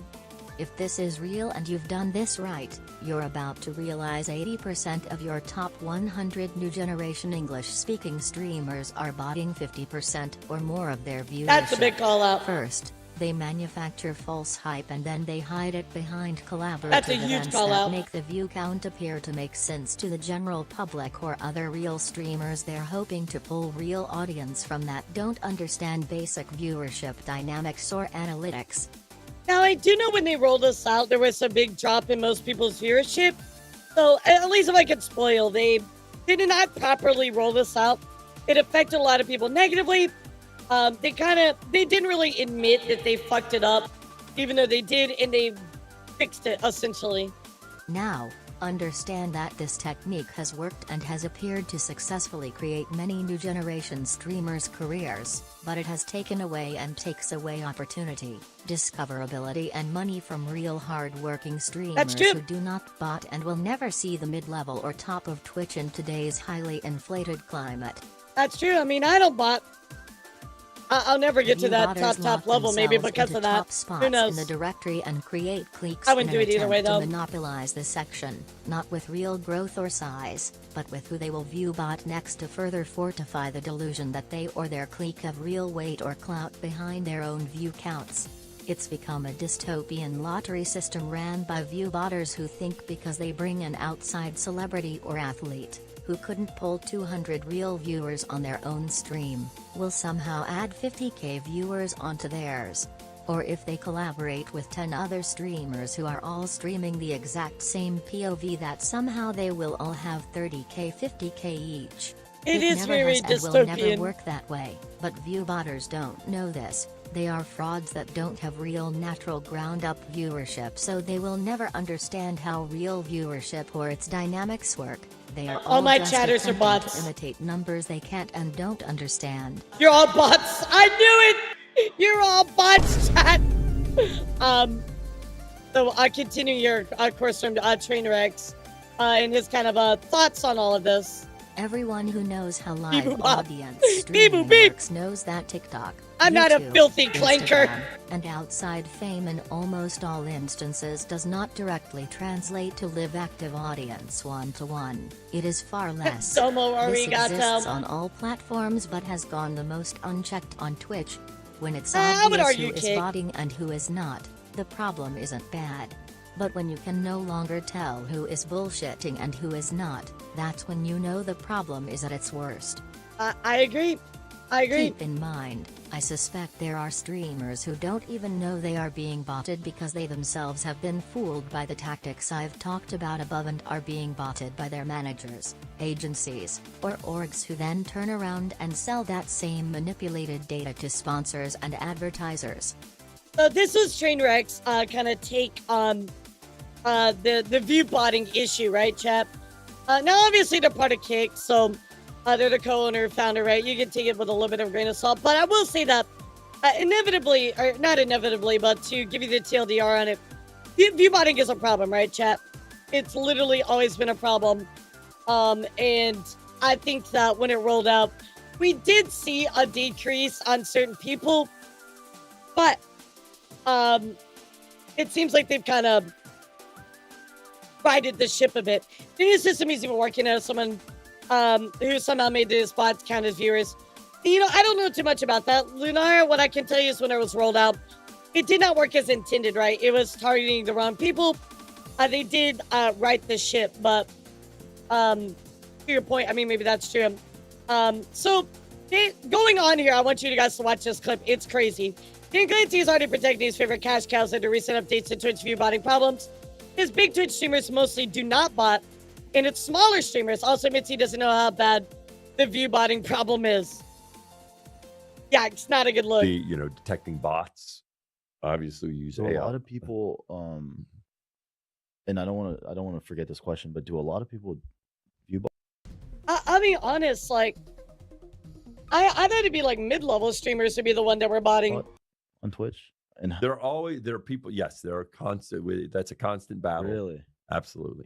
Because there are third parties that do it, and especially when you get to ads, they try to viewbot for ads. They viewbot for all sorts of things. Really? So yes. What's the highest? And you don't have to name who it is. Or yeah, I agree. Seven. Always, the interesting thing is the viewbotting isn't always like this one, like the streamer is complicit even always, like, sometimes. But so yeah, there isn't one big one. Like most of the viewbotting and most of the fraud is not on a big streamer. It's on a small streamer, but thousands of them. Really? Yeah, because if they can create 1,000 bogus accounts, and then they create view bots, then they can. That like inherently doesn't even make sense. Like that doesn't really make sense. Create bogus, bogus revenue. What was? Why would somebody? Why would one person make 1,000 different accounts? Like, yeah, not even knowing that like viewbotting is such a problem on Twitch, let alone Kick and other streaming platforms. I mean, that's pretty irresponsible. Amount of viewers. Oh, I don't know. I have no idea. Like, I have no idea. 5 to 10K. I have literally no idea. Okay. I have literally no idea. But anyway, let's get. I mean, come on. You should know like a roundabout number. You know what I mean? Like, there's no way you don't have that statistic. And if you don't have that statistic, that's a problem. Like, yeah, I don't get it. I don't get it, chat. I literally don't get it. That's crazy. Yeah, I kind of feel that way too, Censored. But, so Devin Nash, very trustworthy, analytical person who breaks down a lot of streaming, a lot of numbers behind it, a lot of information. You probably know Devin Nash, at least have heard of him. As alleged, as many as 430 of the top 500 Twitch streamers are viewbotting. His team estimates that 30 to 40% of viewers were identified as bots. It's a big problem, chat. It's a big problem. Twitch's CEO also provided an update regarding viewbotting discussions. And it covered basically this stuff. So let's read this because most importantly, it refutes Devin Nash's claims. So let me open this bigger for y'all so I can actually see it. We've seen a couple of comments about how our systems detect inauthentic views that aren't accurate. And so I want to clarify a few things.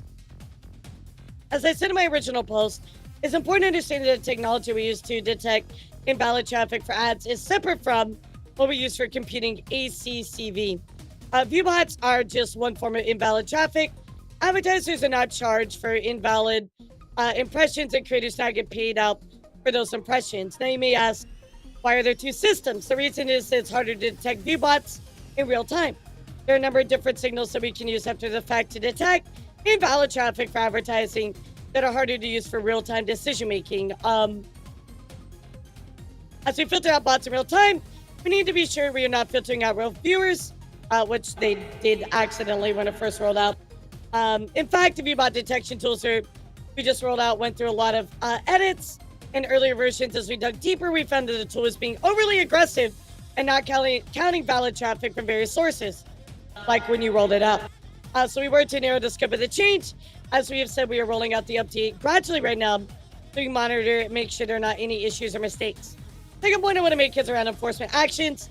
Taking enforcement actions against viewbots is complicated, as it can be difficult to conclusively determine if an individual streamer is responsible for the viewbots on their channel. That's true, right? It could just be a bot making the rounds, right? I do say that most of the viewbotting that we see on channels is being driven by the channel owner. However, if you were to suspend somebody for viewbotting, the easiest way to attack someone on Twitch and to get them suspended would be to send viewbots their way. Of course, what we can do a lot more precision is identify the viewbots themselves. That's what we work hard to detect or remove from Twitch. Viewbotting is not unique to Twitch. It is in fact a problem across all social media, which is true, right, in other streaming categories. While historically we've been able to address this problem for advertisers on Twitch, viewbotting still was a challenge for direct sponsorships. We rolled out these updates in part to address the direct sponsorship issues. So, again, payment processors, sponsors, etc., right? We're talking openly about the change we're making because we think it is an important conversation. I've seen some numbers shared on social media about the number of top creators that are viewbotting. I can tell you those numbers are just flat out wrong. So again, telling Devin Nash, I would trust Devin a lot more than Clancy, is saying that they're wrong. I don't know when or how they did their study, but the numbers they share do not reflect what they see on the service. I'm gonna tell you, Devin Nash is a numbers guy. So like, if you're just gonna be like, oh, they're wrong, well, prove them wrong. I'm sorry, I think we're at the point where your word doesn't really mean a lot, so I feel like you need to prove you're wrong. Prove they're wrong. It's an ongoing challenge for the broader social media industry. We're focused on building solutions and improving our detection tools, as we did this week. So there you go, chat. Allegedly here, they are working on it, denying some of the claims, etc., right, chat? I'd even add on to this, too, just, not even Twitch, but Kick, even Kick as well. Devin actually spoke with the CEO of Kick and estimated that 70 to 80% of Kick's total viewership may be attributed to viewbots. And he admits it's a large portion of viewership data, but says that number is too high. Take a listen. The viewbotting side of things is if anything potentially more contained here. And again, feel free to challenge me on that completely, and I will take it completely. But so by percentage, if I were to say that I can confidently say that 30 to 40% of Twitch's viewership is inauthentic in some way. I would put that number closer to 70, 80% on Kick. Straight up. Right. Okay. No. 70 to 80%. Oh, well, again, we've got an understanding about what the numbers are, where the real numbers are. Again, it's a large proportion, but 70 to 80%, I think you'll find is far too high. It's not as high as that. There's a lot of viewbots, that's for sure. But 70, 80%, again, if that's based on your analysis, I'll respect that. But from our side, the big aspect is understanding what a real viewer is and what a non-authentic viewer is, and it's the viewbotting side of things. I only have a very small experience on Kick as a whole. However, my experience there, to be fair, it was really, really good. It was really, really good. So I don't know.